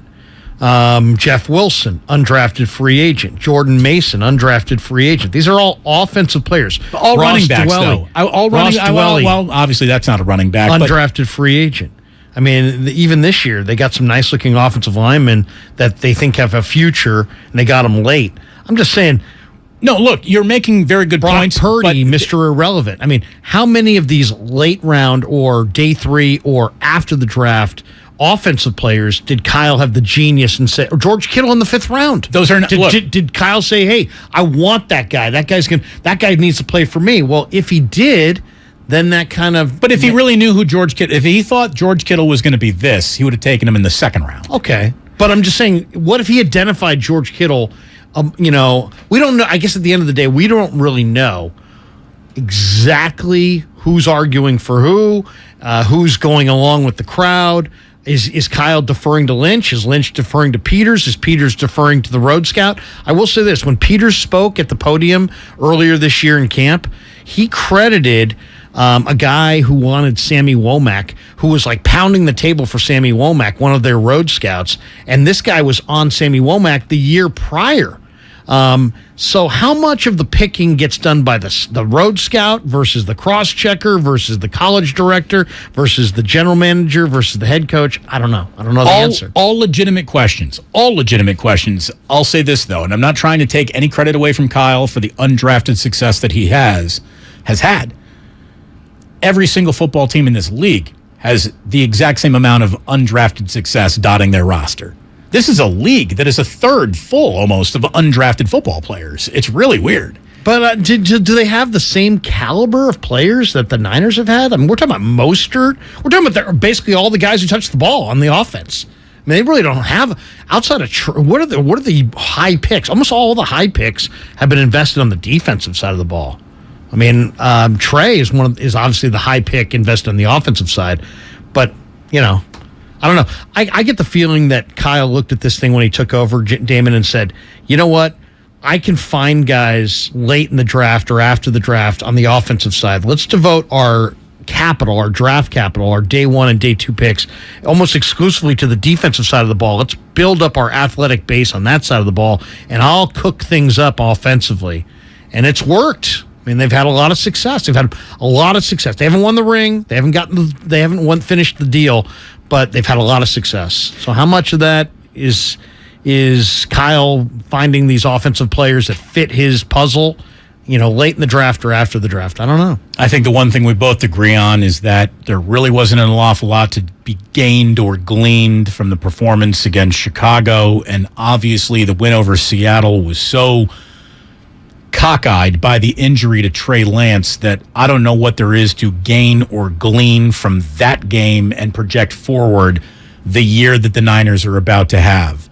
I do believe Sunday night in Denver, we officially get the starting point of evaluating what this team's peaks and valleys could really be. I think Sunday night is going to be our first wildly telling night of 49ers football.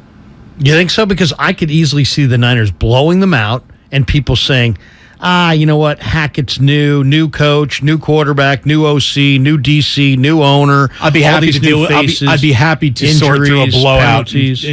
What's wrong with that blowout will be a great show to do on Monday. Yeah, it would. If that's indeed what we're doing here. Larry Krueger in for Ray Ratto. We got one segment left here on 95.7 The Game. A couple of calls. We are going to take your calls. And the one thing that we haven't talked about at all, Buster Posey owner. How about that? We're going to do that on the other side of the break, too. It's Damon and Ratto with Larry Krueger in here on 95.7 The Game, brought to you by Chilton Auto Body. Have you been in a car accident? Chilton Auto Body has 15 convenient Bay Area locations to help restore your vehicle to pre-accident condition. Chilton Auto Body is also actively hiring for all positions. For more details, head to ChiltonAutoBody.com, the Bay Area's leader in collision repair. Why spend hours negotiating with a car salesman to get the best price for a vehicle you want to buy? At BMW of Fairfield, we give you our very best, most competitive price right up front. By eliminating the price negotiation process, we create a comfortable environment that helps our guests enjoy an experience that's often hostile and difficult at other dealerships. There is a better way. Experience it for yourself at BMW of Fairfield. One price, one person, 1 hour. There's a reason Comcast Business powers more businesses than any other provider. Actually, there's a few.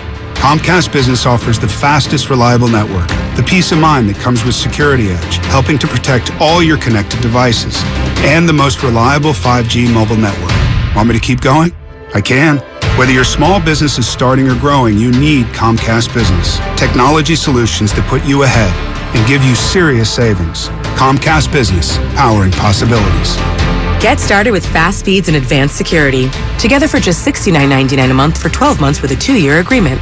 Or find out how to get up to a $650 prepaid card with a qualifying bundle. Limited time offer, restrictions apply. New 50 megabits per second internet and Security Edge customers only. Requires enrollment in EcoBill and AutoPay. Equipment, taxes, and fees extra and subject to change. Comcast Business Mobile utilizes the network with the most RootMetrics 5G data reliability wins in 1H 2022. Results may vary, not an endorsement. Do you think all premium fuels are the same? Well, your engine doesn't. Shell V-Power Nitro Plus helps keep your engine running like new because it's engineered to defend against 4 main engine threats: gunk, wear, corrosion, and friction. So next time, choose Shell's most advanced fuel ever. It's fuel for thought. In engines that continuously use Shell V-Power Nitro Plus premium gasoline. If you own a business, this has been a bumpy ride. From pandemic to inflation, I'm sure you could use a break. If your business has 5 or more employees and survived COVID, you might be eligible to receive a payroll tax refund of up to $26,000 per employee. The challenge is getting your hands on it. Hi, I'm Howard Mackler, and that's why I founded GetRefunds.com to cut through the red tape and get you the money. The team of tax attorneys we have put together are highly trained in this little-known payroll tax refund program. We do all the work, charge not a dime up front, and simply share a percentage of the cash that we get for you. Businesses of all types can qualify, including those that took PPP, nonprofits, and even those that had increases in sales. We have helped return over $1 billion to businesses, and we can help you too. Just go to getrefunds.com/sports, click on Qualify Me, and answer a few questions. This payroll tax refund is only available for a limited period of time. Don't lose out on up to $26,000 per employee. Go to getrefunds.com/sports. That's getrefunds.com/sports. Come into Friedman's Appliance in Pleasant Hill September 23rd through September 25th for their fall clearance sale event. Take advantage of factory direct prices, one-of-a-kind opportunities, special pricing on floor models, and convenient financing. And save on new appliances from trusted brands like Miele, Bosch, Electrolux, LG, and Maytag. Visit Friedman's Appliance in Pleasant Hill for their fall clearance sale event, September 23rd through September 25th, for the best time to save on new appliances for your home. We're on a journey to make healthcare more accessible and more equitable, to treat the most complex diseases and offer hope where often there is little, to provide better care to more people across the Bay Area. We are more than a hospital, more than a university, beyond science and technology. We are the people of UCSF. UCSF Health, redefining possible. The roar of our engines, the pump of our heartbeats, the pedal to our metal, the sparks that ignite us, the pistons that push us, the passions that drive us. From the feelings that move us to the places that pull us on the roads that unite us. With nearly 6,000 stores and over 17,000 auto care centers, Napa has America's largest network of parts and care, here to keep you firing on all cylinders. Get in the zone, AutoZone. Welcome to AutoZone. Thinking about gas mileage? If your check engine light is on, it may be affecting your MPGs, but the free AutoZone Fix Finder service can help. With the most complete free warning light report backed by technician-verified fixes, you'll know what's affecting your gas mileage and more, and you don't have to drive too far to find the fix. The free AutoZone Fix Finder service is available at all 6,200 stores. Get in the zone, AutoZone. See details at AutoZone.com.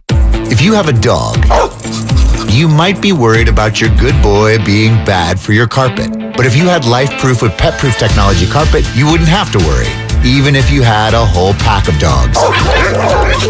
Because Life-Proof with Pet-Proof Technology delivers permanent built-in stain and soil protection that never washes or wears off. Quiet, sit, good dogs. Life-Proof with Pet-Proof Technology available only at the Home Depot. How doers get more done.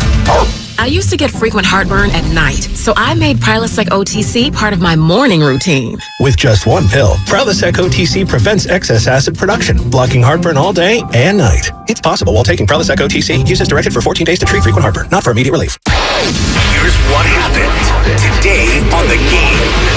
Presented by the County of Santa Clara. The Morning Roast from 6 to 9. I'm looking at the rest of the roster to elevate Jimmy as well. Not a knock on Jim. Right. I need Debo to play. He needs 12 to 15 touches again. Willard and Dibbs from 9 to noon. Andy Dufresne, Shawshank Redemption, Jimmy Garoppolo has climbed through 1.5 miles of vile junk. Steiny and Guru from noon to 3. We want Jimmy unleashed. You don't unleash like a corgi. Nothing happens. And Damon and Ratto from 3 to 6. Any chance we see like evil Garoppolo? Like, I'm tired of being told what to do at all times, and I'm going to sort of do it my way. I'm going to get a little bit more aggressive. The best of The Game, presented by the County of Santa Clara. Book a COVID-19 booster shot now at sccfreevax.org or call 211.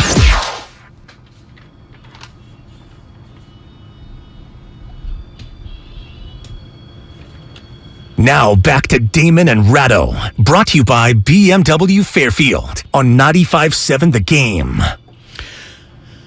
So here it is. If you want more of me, tough.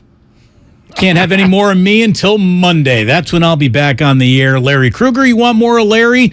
You have great news waiting for you 3 o'clock Sunday afternoon just by tuning in to 95.7 The Game, because he and Lorenzo Neal have the kickoff show starting at 3 o'clock, brought to you by Harris Ranch Beef and by Jim Beam Bourbon Whiskey. Taste the world's #1 bourbon. I heard an awful lot of the show that you guys hosted before the Seattle game.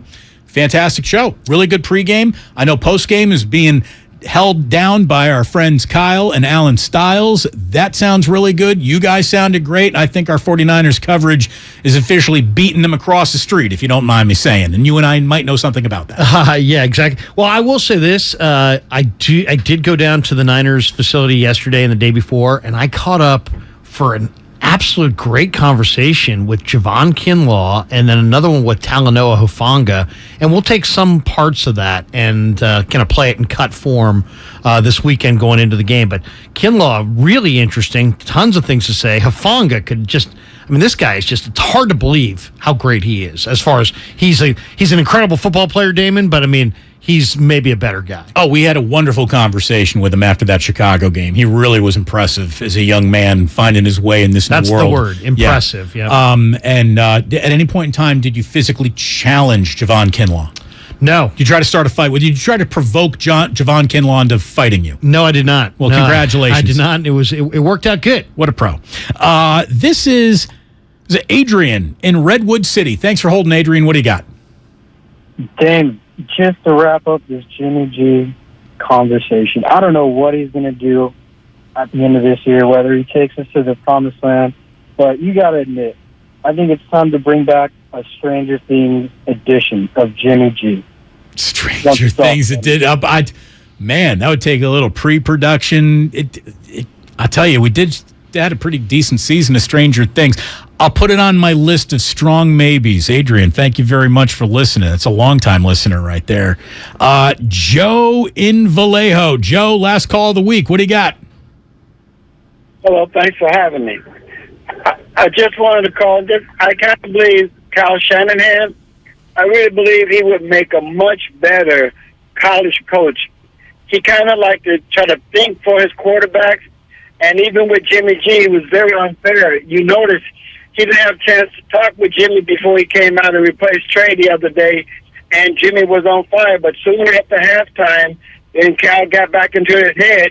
So even when Jimmy run the 2-minute offense, Jimmy is much better because he don't have to let Cal think for him. I don't know how good of a college coach, Joe. I don't know how good of a college coach Shanahan would be. I could see half his team looking to enter the transfer portal. He doesn't seem like the kind of guy who wants to sit on the couch and BS and schmooze grandma and grandpa and mom and dad. He seems like the kind of guy that wants to have pros, and he wants to be he wants to devise plays and sit in a dark room and roll the film back and that kind of thing. He made a good point, though. Garoppolo was out there kind of winging it around. Halftime hooks of Shanahan get into him. 10-point lead. It means they're going to put the playbook away. 52 yards passing is all Garoppolo had in the second half against Seattle. 52 yards. Feels about on brand, to be totally honest with you. We will see what kind of brand of Jimmy Garoppolo we get, not only in this Denver game, but going forward. And there is no doubt that it's going to be interesting the entire time. Andre Iguodala is back with the Golden State Warriors. He's a competitor. And I just wanted to let you know that because that guy means an awful lot to their equation. Maybe not on the court anymore, but in terms of how those players, the young players on that team, get their fannies kicked in practice and motivated to be better players. Andre Iguodala is back with the Warriors. That is good news on all fronts. There is no doubt.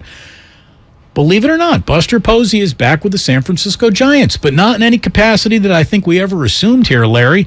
Just real quick, what do you think his buy-in was, and what do you think his piece is? Yeah, that is interesting. I would say his buy-in's probably between $5 and $10 million. What do you think his piece is? Does he have a whole percent? No, he's got less than 1%. But I think he's got a value. You know what I think it really came down to is they said, "Hey, Buster, the Giants were looking at their offseason going, We got no prospects. We got nothing to trade. We have to have a major league bonanza free agent signing period. Does Buster help them accomplish that? Buster, we need you. We need you. Fine, give me a piece of the pie. That's how I think it came down. You want me to sit there and rah-rah Farhan, rah-rah Gabe, spin yarns about how great it is to be here and help you guys attract free agents? I want a piece of the pie. Look, sending Buster Posey into those meetings with free agents has to have some gravity to it. Man's got universal respect at every level of baseball. Yep. That's good. But no player has ever signed with a team because the pitch meeting was charming. They got the cash, though, dude. They got the cash. Well, that's the thing. So I want Buster Posey showing cash. I want Buster Posey opening a briefcase like the spokesmodel on the game show. Remember saying, the old this could be you. Remember Sale of the Century? Yes. This could be yours. The briefcase opening up. Gabe Kapler could storm down into the clubhouse after you if you just took all this cash. I mean, do you want all this money? It was a consideration. How much money? It's worth consideration. Well, why don't you sign with us? Because we like you. What if he's a competitor? What if Buster's first suggestion is, I think we ought to re-sign Zach Littell? Easy. Hey, well, he's a catcher. He would know. Look, I want to thank Nick Ferguson and Brian Baldinger for joining us today. Grandy, thank you very, very much. Last man standing in that side of the glass this week. So thank you very, very much. Larry, this was so fun and easy to do with you. I'm going to give you the highest compliment I can bestow upon a fill-in host. That's old school. There it is. That's old. That's Sports Phone 680 right there. Sure is. Thank you so much for tuning in. The Revenge of KNBR, the Revenge of Sports Phone is now in the books. So that means you never have to listen to them again. You keep it right here. We got you. Thank you so much for tuning in. It was great hanging out with Larry. Great hanging out with all of you. Do you have a sign-off? Do you still have the sign-off? Because I used to go often wrong, seldom in doubt. Sports don't build character. They reveal it. And like that, he's gone. Ladies and gentlemen, the weekend.